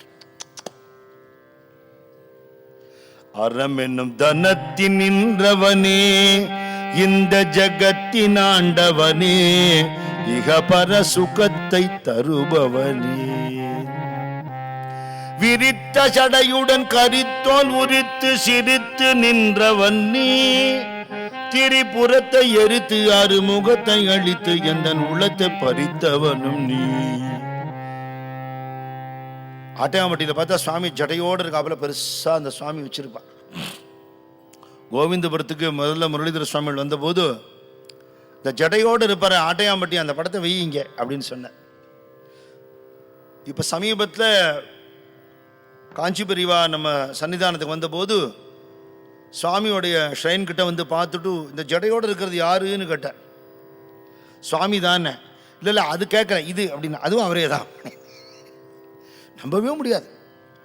ஞானானந்த தரிசனம் புஸ்தகம் வாசலில் விற்கிறத நீங்கள் வாங்கிக்கலாம். அது சுவாமியுடைய ஆத்தன்டிக் சரித்திரம் இருக்குது. அதில் சுவாமியோட விதவிதமான காலக்கிரமத்தில் எடுத்த படங்களில் ஜடையோடு இருக்கிற ஒரு 3-4 படங்கள் அதில் நீங்கள் பார்க்கலாம். அவரா இவர்னு தெரியாது. சாமியை கேட்டபோது சொன்னாராம், ஆமாம் அதெல்லாம் சம்பாதிச்ச காலம், இப்போ செலவழிக்கிற காலம்னாராம். பாடுபட்டு தபசு பண்ணி சம்பாதிச்சு அந்த தப்போதனத்தை நமக்கெல்லாம் வாரி வாரி அள்ள அள்ள கொடுத்துட்டே இருக்கார் சுவாமி. அப்படின்னா அந்த கருணையோடு அவர் நமக்காக உழைச்ச காலம், நமக்காக தபஸ் பண்ண காலம். அப்படி ஜட்டாதாரியாக இருப்பார் சுவாமி. சித்தலிங்க மடத்தை அப்படி அவரை பார்த்தவா இருக்கா, கள்ளக்குடியில் பார்த்தவாள்லாம் இருக்கா, ஆட்டையாம்பட்டியில் பார்த்தவா இருக்கா. இது சுவாமி எந்த வருஷத்தில் முண்டனம் பண்ணிண்டது மொட்டை அடிச்சுன்றதுன்னு ஒருத்தர் கேட்டாராம். பல தரம் பண்ணிட்டு இருக்குன்ட்டாராம் சுவாமி. ஒரு தரம் ஜடை வளர்ந்து தரையோட தரையாக பிறல்றதுக்கு எத்தனை வருஷம் ஆகும், அந்த மாதிரி எத்தனை தான் இவர் எடுத்துட்டார்னா இவரை பற்றி என்னத்தை சொல்கிறது. இந்த முடிக்கணக்கே நம்மளால் போட முடியாது அவர் விஷயத்தில். அதே நேரத்தில் வழுவூர்கிட்டக்க கஜமுகாசுரனை சம்ஹாரம் பண்ணின வீரட்டான ஸ்தலம் இருக்குது. அங்கே தான் விரித்த சடையுடன் கரித்தோல் உரித்து சிரித்து நின்றவனின்னு சிவபெருமான் இருக்காருங்க. மாயவரத்துக்கிட்டக்க அங்கே பக்கம் போனேன்னா பார்க்க வேண்டிய சுவாமி. உற்சவ மூர்த்தியே கிட்டத்தட்ட ஒரு 10-12 அடி உசரம் இருப்பார். ஒரு 4-5 அடி அகலம் இருப்பார். கம்பீரமான திருமேனி. அந்த யானை வடிவத்தில் வந்து தன்னை முழுங்கின அசுரனை கிழிச்சுண்டு சுவாமி வெளியில் வந்த அந்த கோலம். அவன் முழுங்கி விட்டானாம், பரமேஸ்வரனே முழுங்கி விட்டானாம். ஒரு லீலைக்காக முழுங்கிறதுக்கு அளவு பண்ணியிருக்கார். சுவாமி உள்ள போனோடனே சப்த லோகங்களும் இருண்டு போயிட்டான். அம்பாள் கையில் குட்டி முருகன் இருப்பார். அதில் ரொம்ப அழகாக இருக்கும் பார்க்கறதுக்கு. அம்பாள் பயந்து போயிட்டா, ஐயோ சுவாமியை காணுமே நினச்ச உடனே பயப்படாதேன்னு அப்படி கிழிச்சுன்னு வெளியில் வந்தாராம். அந்த அட்டகாசமான அந்த சொரூபம், அந்த சொல்கிறதுக்கே வர்ணிக்கவே முடியாது, அப்படி ஒரு அழகு சுவாமி பரமேஸ்வரன். அப்படி காலை வளைச்சுண்டு அப்படி நின்றுட்டு இருப்பார். பக்கத்தில் அம்பாள் கையில் முருகன் இருப்பார். அந்த குழந்தை வந்து தோ அப்பா அப்படின்னு காட்டுற மாதிரி இருக்கும். பார்க்க வேண்டிய இடம். வழுவூர் போனேன்னா மாயத்துக்கிட்ட இருக்கு. ரொம்ப அழகான சுவாமி. அப்படி இந்த அஜ்ஞானம்ங்கிற அந்த இருள் இருக்கே, அது அத்தியாத்மிக விஷயத்தையே முழுங்கிறது.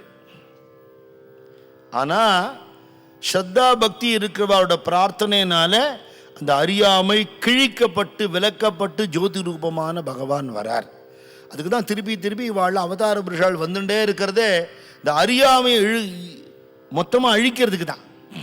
விரித்த சடையுடன் கரித்தோல் உரித்து சிரித்து நின்றவன் நீ, பின்திரி புறத்தை எரித்தாறு முகத்தை அழுத்து என் உளத்தை பறித்தவனும் நீ. திரிபுர சம்ஹாரம் பண்ணின பரமேஸ்வரன் அவர் தான். எந்த ஆயுதங்களாலையும் அழிவு வராதபடிக்கு வரம் வாங்கின்ற திரிபுர அசுரர்கள் அவள் அழிக்க முடியல அப்படிங்கிறதுனால தேவர்கள் எல்லாமே சேர்ந்து ஒரு ரதத்தை கான்ஸ்டிடியூட் பண்ணினார். அஸ்திரமாக மகாவிஷ்ணுவே ஆனார்னு சொல்றது. அப்போ அத்தனை தேவர்களும் நினைச்சிட்டாலும் அழிக்க முடியாத திரிபுர அசுரர்களை சிவபெருமான் அழிக்கிறதுக்கு நம்மெல்லாம் துணை இருக்கோம்னு நினைச்சிட்டாளாம். அட அசடுகளேன்னு ஒரு சிரிப்பு சிரிச்சாராம், எரிஞ்சு விட்டாளாம். அவ சிரித்து புறமெரித்தான்னு. நான் உங்களை பயன்படுத்திக்கிறது உங்களோட பிரார்த்தனைக்காகவே தவிர உங்கள் சப்போர்ட்டெல்லாம் எனக்கு எதுக்கு அப்படின்னு ஒரு சிரிப்பு சிரிச்சாராம். அது சிரித்து புறமெரித்த சிவன் அப்படிங்கிறத சொல்றார். அப்புறம் என்ன, சிரிப்புனால சம்ஹாரம் பண்ணினார். சம்ஹாரம் என்ற நெருப்புனால முருகனை உருவாக்கினார். சிவபெருமானோட லீலை அந்த இடத்துல. அப்படி சுவாமியும் தபோவனத்தில் இருந்து நான் எல்லாம் பண்ணுறேங்கிற நினைப்பு இருக்கிறவாளெல்லாம் நீக்கியிருக்கார். சிரிச்சே தூக்கியிருக்கார் அந்த இடத்துல. அங்கேருந்து நிறைய கதையெல்லாம் இருக்குதுக்கு. தாசகிரி சுவாமிகள்னு இருந்தார். அப்படி கைங்கரியம் பண்ணுவார் சுவாமிக்கு. ராவும் பகலும் அழைப்பார். மற்ற சன்னியாசிகள்லாம் நினைப்பாளாம், சன்னியாசின்னா கொஞ்சம் வேதாந்த சிரவணம் பண்ணணும், தியானம் பண்ணணும். இவர் வெடிகாத்திலேருந்து ராத்திரி மட்டும் வாங்க வாங்க வாங்க உழைச்சுட்டே இருக்காரு. இவர் என்னத்தை சாதனை பண்ண போகிறார்? அதான் சாதனை வாழ்க்கை தெரில. அவருக்கும் அந்த கைங்கரியம் பண்ணுற இன்னொருத்தருக்கும் அடிக்கடி அபிப்பிராய பேதங்கள் வந்துட்டே இருக்கும். இயற்கை. அவர் அதை போய் சுவாமிகிட்ட சொல்லிகிட்டே இருப்பார், அப்படி பேசுகிறான் அப்படி பேசுகிறான் அப்படி சொல்கிறான்னு. ஒரு ஸ்டேஜில் நம்ம தான் நிர்வாகம் பண்ணுறோங்கிற எண்ணம் வந்துடுச்சுன்னா அது நமக்கு ஆத்ம சாதனைக்கு இடைஞ்சலாக போயிடும். சுவாமியோட கருவியாக தான் கைங்கரியம் பண்ணணும் இல்லையா? அந்த அர்த்தம் ஹர்டில்ஸ் வந்ததுன்னா கூட சுவாமியோடைய கருணையை நினச்சி சகிச்சுக்கணும். இவர் அடிக்கடி சொல்லவே சுவாமி ஒரு நாள் என்ன பண்ணார், அப்படியா சாவியை கொடுத்துருவோம் அப்படின்னார். மொத்த சாவியை வாங்கிட்டார். இவர் யாரை பற்றி கம்ப்ளைண்ட் பண்ணாரோ அவர்கிட்ட கொடுத்துட்டார், நீ நிர்வாகம் பண்ணணுட்டார். அப்போ இதில் இருக்கிற டஃப்னஸ் அவருக்கும் தெரிஞ்சுப்பார். சாதாரண விஷயம் இல்லைன்னு ஒரே நேரத்தில் 2 பேரை டேக்கிள் பண்ணினார். அவருக்கு ஆத்ம சாதனையை கொடுத்துட்டார். தபோவனத்திலையும் இருந்து குடும்பத்தோடு கைங்கரியம் பண்ணிட்டு இருந்தான் ஒரு ஃபேமிலி.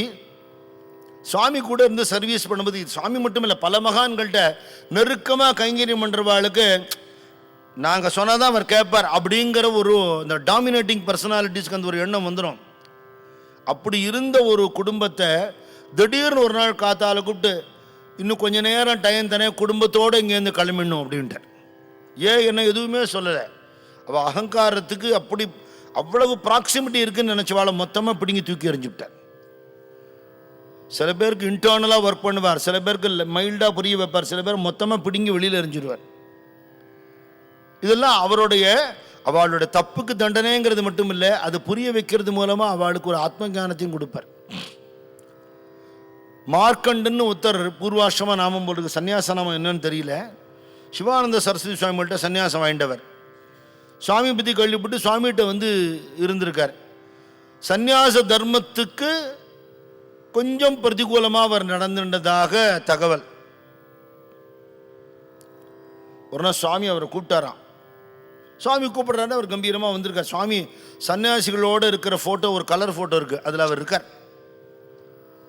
கூப்பிட்டு, சிவானந்த சுவாமியோட சங்கர பரம்பரை தான், நானும் சங்கர பரம்பரை தான், அவர் கொடுத்ததை பறிக்கிறதுக்கு எனக்கு உரிமை இருக்குது அப்படின்னு சொல்லிட்டு சடார்னு அவரோட வஸ்திரத்தை அப்படியே உருவி, இதுக்கு நீ லாயக்கு இல்லை போ அப்படின்னு விட்டாராம். அவர் அப்படியே அழுது விழுந்து நமஸ்காரம் பண்ணிட்டு அப்படியே சுவாமிக்கு முதுக காட்டாமல் பின்னாடியே நடந்து, கால் போன போக்கில் நடந்து திருவண்ணாமலையில் குகையில் இருந்து நிஷ்டையில் இருந்து மேல்நிலைக்கு போயிட்டாராம். ஒரு விதமான அனுகிரகம் இது, நமக்கு தெரியாது. ஈகோயிஸ்டிக்காக இருக்கிறவாளை சுவாமி பல விதமாக டீல் பண்ணுவார். அவர் அப்படி டீல் பண்ணியிருக்காருங்கிற ஒரு விஷயத்தை குருஜி நாமாஜி 2 பேருமே சொல்லி நான் கேட்டிருக்கேன். இந்த அகந்தைங்கிற அந்த அசுரனை சுவாமி கிள்ளி எறிஞ்சிருவார். அப்போ சுவாமிகிட்ட இவர் என்ன பிரார்த்தனை பண்றார், அந்த அசுர குணங்கள் எங்கிட்ட இருந்தா அதை நீக்கிடுங்க, அதை பஸ்மம் பண்ணிடுங்க, என் மனசுல இருக்கிற மாசுகள் நீங்கி நீங்க உள்ள வந்து உட்கார்ந்துக்கோங்க. என் மனத்தே புகுந்திடுவாய், உன் இரு பதத்தை உகந்திடுவாய், அகமெனும் மதத்தை ஓட்டிடுவாய், அம்பிகை பதத்தை காட்டிடுவாய். பெரிய ஸ்ரீவித்யா உபாசகராகவே இவர் ஆக்கினார். பின்னாடி ஸ்ரீவித்யா உபாசகரான லலிதானந்தநாதருக்கு அம்பாளும் நானும் ஒண்ணுங்கிறதையும் சுவாமி புரிய வச்சார்.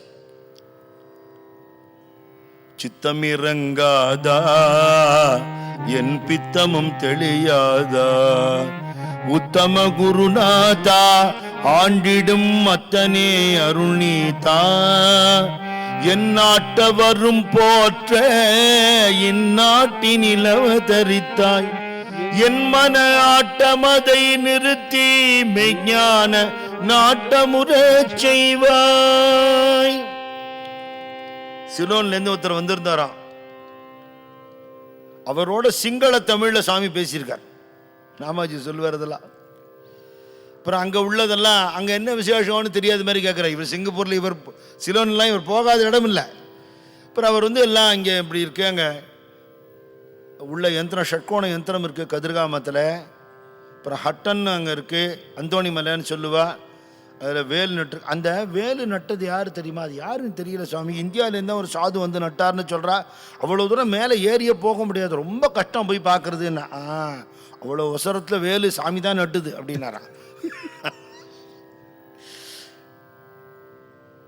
சசிவன் சேகர் கிருஷ்ணமூர்த்தி ஐயர் சொன்ன சம்பவத்தையும் நான் சொல்லியிருக்கேன். சாமிகிட்ட சொல்லிவிட்டு நான் ரஷ்யாவுக்கு போகிறேன் ஆஃபீஸ் வேலையா, சாமி உத்தரவு வேணும்னு கேட்குறார். அப்படியா? அங்கே போகும்போது டர்க்மெனிஸ்தானில் விக்ரமாதித்ய மகாராஜாவோடைய ஒரு சிற்றரசன் கட்டினா பஞ்சாக்னி கோவில்னு, அதை போய் பார்த்துட்டு வர முடியுமான்னு தூக்கி வேறுபடுது. சோவியத் ரஷ்யாவில், அப்போ யுஎஸ்எஸ்ஆர் பழைய ரஷ்யா, பஞ்சாக்னி கோவிலா? விக்ரமாதித்யனுக்கு ரஷ்யாவுக்கு என்ன சம்பந்தம் அப்படின்னு ஒன்றும் புரியல. சரின்னு கேட்டுண்டார்.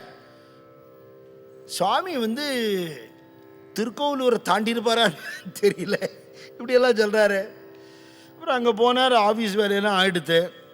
அப்புறம் அங்கே விஜயாரிச்சார். டர்க்மெனிஸ்தான் ஒரு இடம் இருக்குது, ஆமாம் இருக்குது, உக்ரைன்கிட்ட இருக்குது, போகலான் ஏற்பாடு பண்ணால் போனால் நிஜமாகவே அப்படி ஒரு கோவில் இருக்கு.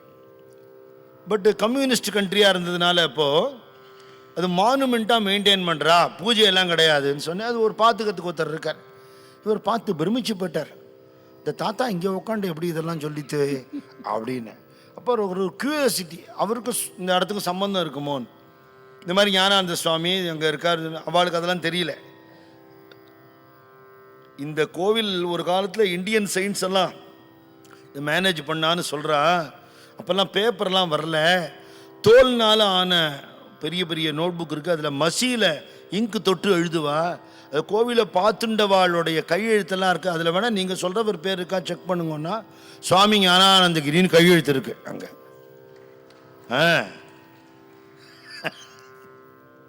சுவாமி சொல்கிறார், அது ருஷிகள்லாம் இருந்த இடம், ருஷியாக தான் ரஷ்யாவை எடுத்து. இவர் எங்கே இருந்தார், எங்கே போனார், எங்கே வந்தார் யாருக்குமே தெரியாது. ரொம்ப ஆச்சரியம். எந்நாட்டவரும் போற்ற இந்நாட்டினில் அவதரித்தாய். ஞானானந்த சேவா சமாஜம் உலகமெல்லாம் இருக்கு, அத்தனை இடத்துல அவ்வளவு சத்சங்கம் நடக்கிறது. என் மன ஆட்டமதை நிறுத்தி மெய்ஞான நாட்டமுறச் செய்வாய். தை கிருத்திகையில் உதித்தவா என்னை திருத்தி அமைக்க வந்தவா.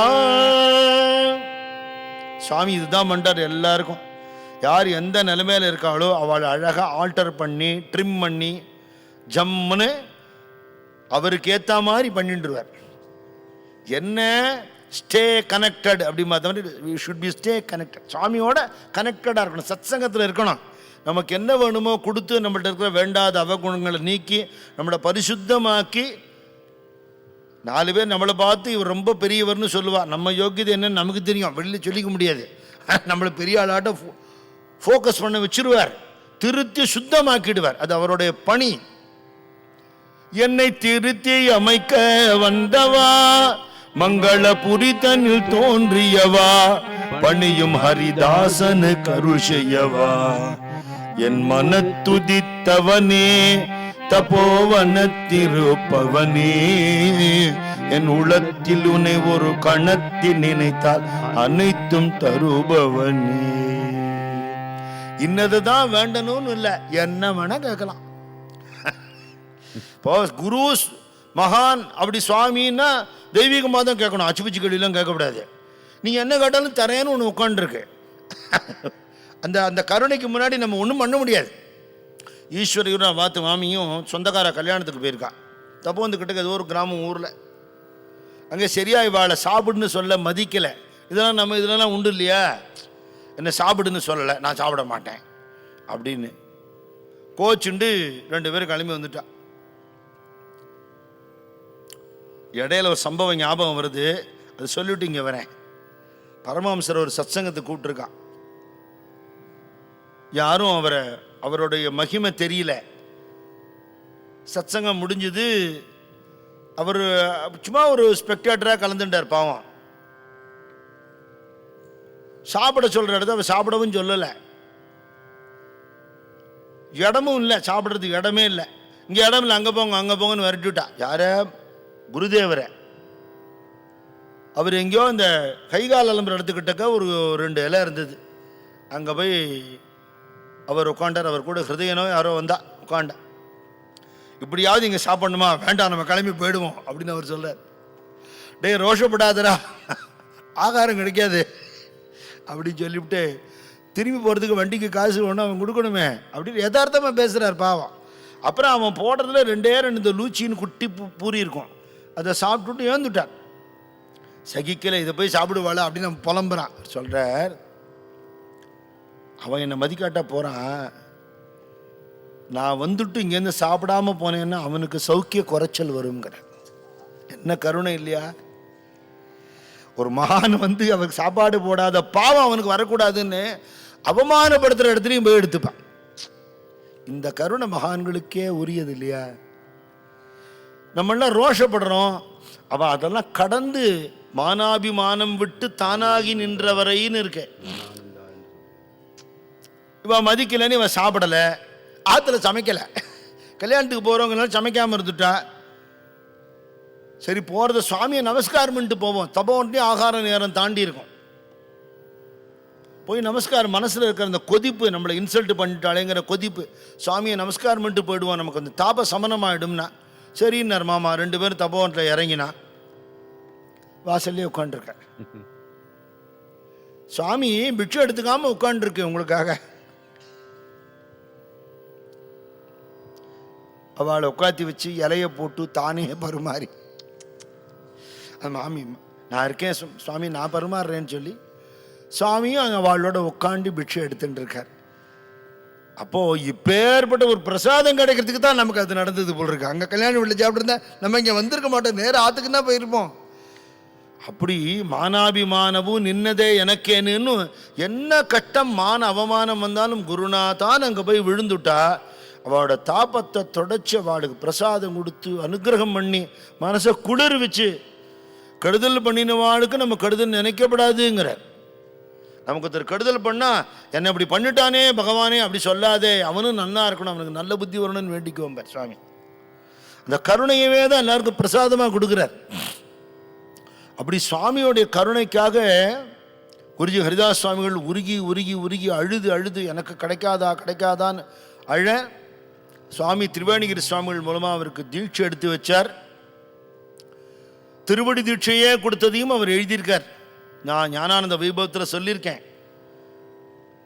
வேத சாஸ்திர புராணங்கள்லாம் தெரியுமான்னு கேட்டாராம். அதெல்லாம் தெரியாது, அதெல்லாம் படிக்கலை, லைப்ரரியில் போய் படிச்சுக்கலாம்னு விட்டாராம். தபோவனத்தில் லைப்ரரியே கிடையாது. அங்கே போய் விசாரிக்கிற சுவாமி இப்படி சொன்னார், அவர் என்னத்தை சொன்னார், இங்கே லைப்ரரிலாம் கிடையாதுன்னு விட்டான். அவர் பேசுகிறதோட அர்த்தம் சமயத்தில் நமக்கு புரியாது, அதனால இவர் பேசாமல் வந்துட்டார். லைப்ரரியில் போய் புஸ்தகம் படித்தாச்சான்னு திருப்பியும் கேட்குறாரு. சாமி இங்கே ஒன்றும் லைப்ரரி இல்லைன்னு சொல்கிறாளே அப்படியான்ட்டு விட்டுட்டார். அன்றைக்கி ராத்திரி கனவுல ஒரு மலை மாதிரி குமிஞ்சு கிடக்கிற சுவடிகள் இருக்குது. சாமி திருப்பி அதே கேள்வி கேட்கார், வேத சாஸ்திர புராணங்கள்லாம் படித்தாச்சா? இல்லை சுவாமி எனக்கு அதெல்லாம் தெரியாது. இதோ இருக்கே அப்படிங்கிறார். எனக்கு அதெல்லாம் படித்தா புரியாது சுவாமி. அப்படியா, ஒரு குழி தோண்டுவோங்கிறார். இது சொப்பனத்தில் குழி தோண்டின உடனே எல்லாத்தையும் போட்டு மூடுங்கிறார். மண்ணை போட்டு மூடு, புதைச்சிருவோங்க, மேலே ஏறி உட்காருங்கிறார். கனவு கலைஞ்சிடுத்து. இது நல்ல கனவா கெட்ட கனவான்னு தெரியலையே. வேத சாஸ்திர புராணங்கள்லாம் குழி தோண்டி புதைக்கிறதுன்னா அது நல்லதா? இது சுவாமி வந்தார், அதனால இது கெட்ட கனவு இல்லை, சம்பவம் தப்பாக இருக்குது, ஒன்றும் புரியலையே நினச்சிண்டார். இதை போய் சாமிகிட்ட கேட்கறதுக்கும் தயக்கமாக இருக்குது. கார்த்தால பிரம்ம முகூர்த்தத்தை சுவாமி உட்காந்துக்கார். பாத பூஜை நடக்கிற இடத்துல விழுந்து நமஸ்காரம் பண்ணார். எல்லாத்தையும் போட்டு புதைச்சாச்சா அப்படின்னாராம். நம்ம ஏற்கனவே கதிகலிங்க போய் உட்காந்துருக்கோம், இப்படி ஒரு கேள்வி கேட்குறாரே. சாமியை பார்த்து பதில் சொல்லாமல் அழறார். ஆமாம் புதைச்சாச்சு, அது புதையல், புதையல்லேருந்து வேணும்போது எடுத்துக்கலாம் அப்படின்னாராம். எனக்கு புரியலையே அப்படின்னாராம். நமஸ்காரம் பண்ணால் புரியும் அப்படின்னாராம். திருப்பி இன்னொருத்தர் நமஸ்காரம் பண்ணார். 2 திருவடியும் எடுத்து சிரசு மேலே வச்சார்னு எழுதுறார். இதை கனவா கண்டேன்னு பாடியிருக்கார். இன்ப கனவொன்று கண்டேன் தோழி, இன்ப கனவொன்று கண்டேன் தோழி, எப்படி சொல்வேனடி தோழி, எப்படி சொல்வேனடி தோழி, இன்ப கனவொன்று கண்டே. அன்பர் அழகர் ஆராவமுதர் ஞானானந்தர், அன்பர் அழகர் ஆராவமுதர் ஞானானந்தர், அடியேன் சிரம் மீது தன் அடி வைத்தருள் செய்ததை போலடியேன் சிரம் மீது தன்னடி வைத்தருள் செய்ததை போல் கனா ஒன்று கண்டேன் தோழி, எப்படி சொல்வேனடி தோழி, எப்படி சொல்வேனடி.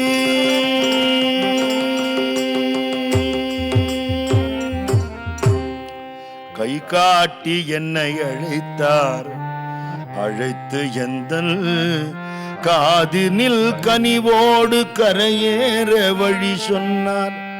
அழிவில்லா ஆனந்தம் அப்பொழுதே பெற்றேன், ஹரிதாசன் அதுவாகி அறிவாகி நின்றதை போல் இன்ப கனவொன்று கண்டேன் தோழி, எப்படி சொல்வேன்.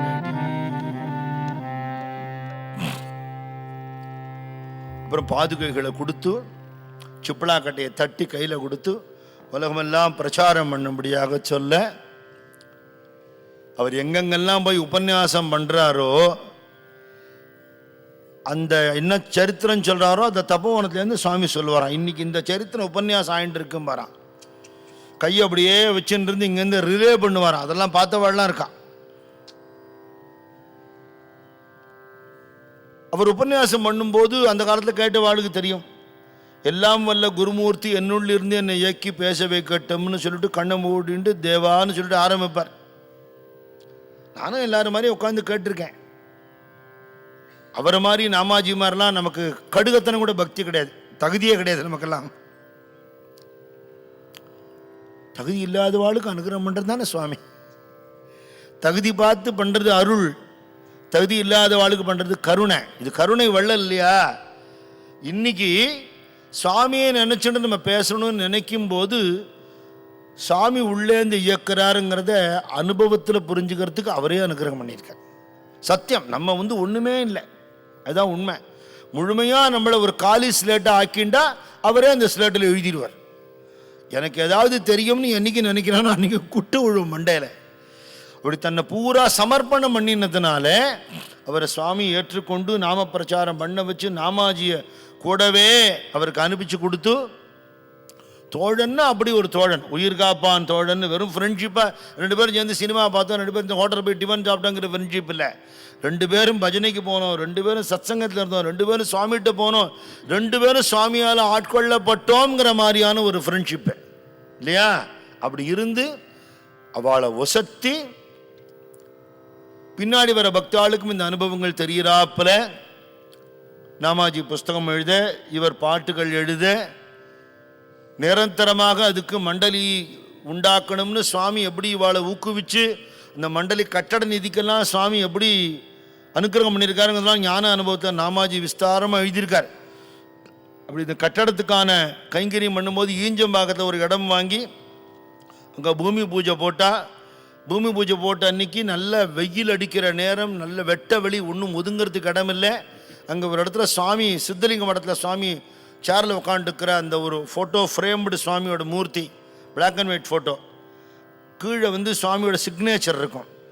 அந்த சுவாமியை ஒரு இடத்துல எழுந்தருளை பண்ணி அவருக்கு பூஜை எல்லாம் பண்ணி கற்பூரம் காட்டுறத அந்த வெயிலில் சுவாமிக்கு ஃபோட்டோக்குள்ளே வேர்த்துது. நான் கண்ணால் பார்த்துருக்கேன், நான் இருந்தேன் அன்றைக்கி.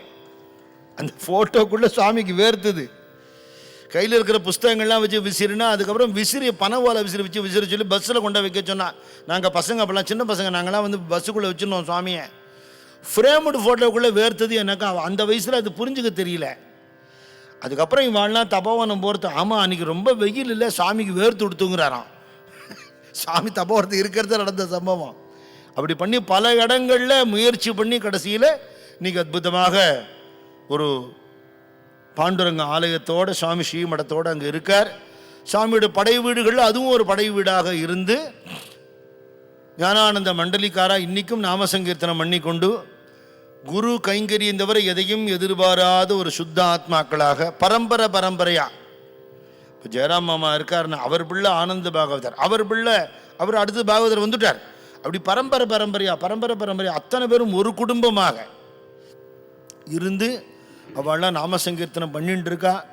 சுவாமியுடைய நாமம் உலகமெல்லாம் ஒலிச்சுன்னு இருக்கு. சுவாமியுடைய சம்பிரதாயம்ங்கிற அன்புமயமான சம்பிரதாயம், ஞானானந்த சம்பிரதாயம்ங்கிறது அன்பு, பிரேம, பவுண்ட்லெஸ் லவ், அவ்வளோதான். அதை அவர் எல்லாருக்கும் காட்டினார். அவரோட கருணையால் குருஜி முரளிதர சுவாமிகள் நம்மளை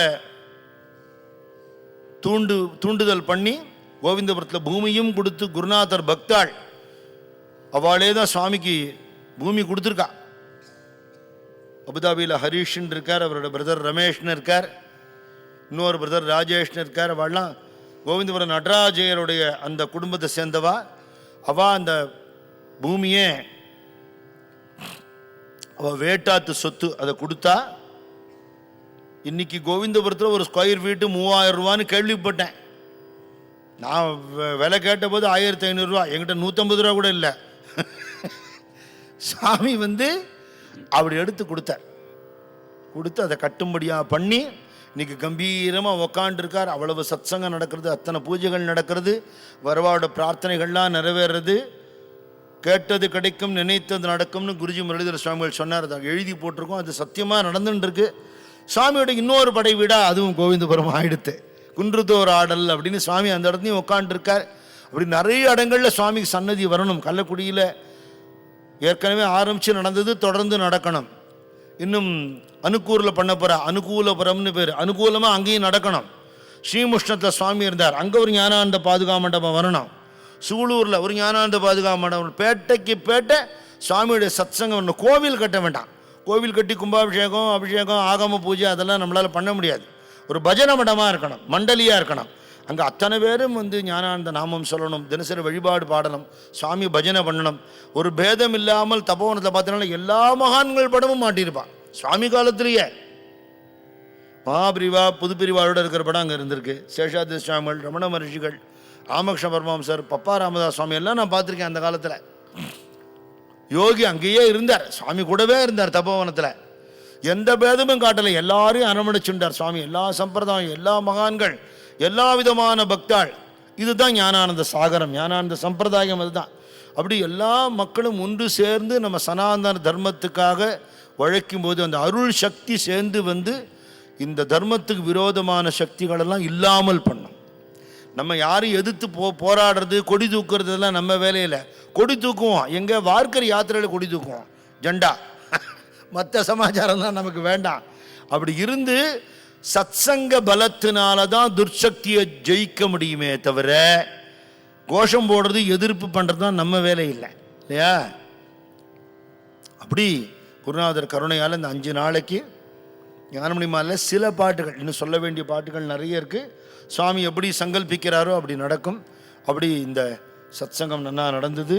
இதுக்கு சத்குரு ஞானானந்தா ஹால், இந்த ஹால் ஓப்பன் பண்ணுற அன்னைக்கு வந்திருந்த பாக்கியம் எங்களுக்கு கிடச்சிது. இங்கே உட்காந்து பஜனையில் அவரோட வாங்கி பாடுற பாக்கியம் கிடச்சிது. இன்றைக்கி இந்த இடத்துலையே பிரவச்சனம் பண்ணுற பாக்கியத்தையும் பகவான் கொடுத்துட்டு இருக்கார் வருஷா வருஷம். கிருஷ்ணசாமி மாமாவே இங்கே நாங்கள் உபன்யாசம் பண்ணும்போது பார்த்து ஆசீர்வாதம் பண்ணியிருக்கார். ஏன்னா அவர் பார்த்து நாங்கள் சின்ன பசங்க, அவர் முன்னாடி பிரவச்சனம் பண்ணி அவரே சால்வை போத்தி எங்களுக்கு மரியாதை பண்ணினார். கண்ணில் கண்ணீர் வந்துடுத்து அவருக்கு, அப்படி ஒரு அன்பு காட்டினார். இன்றைக்கி அவரோட பிள்ளை சங்கரும் வந்து நமக்கு அந்த ஒரு அன்பை எக்ஸ்டெண்ட் பண்ணுறார். அதனால் இந்த இடத்த நமக்கு அமைச்சு கொடுத்த நாரதகான சபா அந்த ஸ்தாபனத்தை சேர்ந்தவாளுக்கு, இதுக்கு யார் யாரெல்லாம் உழைச்சாலோ, இதில் வந்து ரொம்ப உழைச்சவா பேர்னா நான் சொன்னேன்னா எங்கள் அம்மா சொல்லுவா, பிறந்தாத்து பிறமையும் உடப்பிறந்தான்ட்ட சொன்ன மாதிரிம்பா. நம்ம எங்களை நாங்களே தட்டி கொடுத்துக்க முடியாது. ஆனாலும் சொல்ல வேண்டியது என்ன, நம்ம ஷாம்ஜி ஜெயராம் அண்ணாலாம் அப்படி உழைச்சிருக்காரு, சொல்லாமல் இருக்க முடியாது. அப்படி உழைச்சிருக்கா. கார்த்திக் அப்படி உழைச்சிருக்கான். இவெல்லாம் வந்து பக்கவாத்தியம் வாசிச்சு இந்த சத்சங்கத்தை மெருகூட்டியிருக்கா.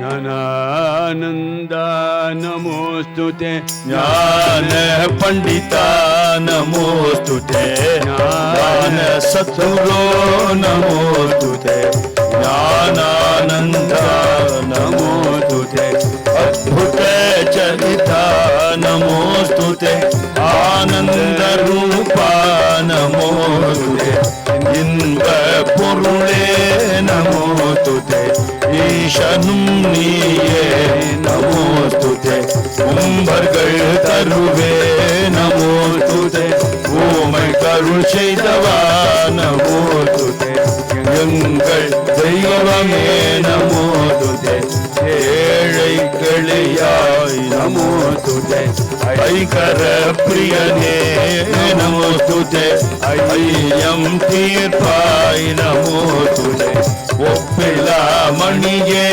நமோஸ்துதே, ஓங்கார பொருளே நமோஸ்துதே, ஔஷதம் நீயே நமோஸ்துதே, அனைத்தும் நீயே நமோஸ்துதே, ஞான சத்குரோ நமோஸ்துதே, ஞானானந்தா.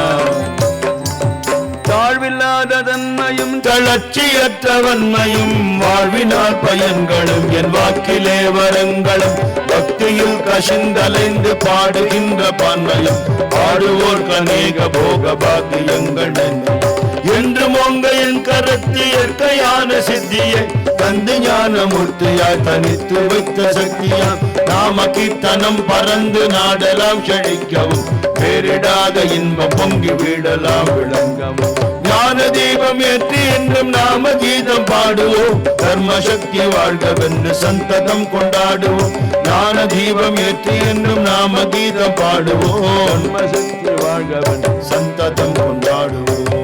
எல்லோரும் நன்றாயிருக்க வேண்டும், இதற்கு ஈசன் கணேசன் அருளல் வேண்டும். எல்லோரும் ஒன்றாயிருக்க வேண்டும். இதற்கு ஈசன் கிரீசன் அருளல் வேண்டும். மந்தஸ்மித முகாம்போஜ மகனீய குணாநபம் மதுரா பாஷிணம் சாந்தம் சர்வபூததயா பரம் பக்த வாத்சல்ய ஜலதிம் பரமானந்த விக்கிரகம் ஞானானந்தம் பிரபன்னோஸ்மி நிர்மல ஞான சித்தையே.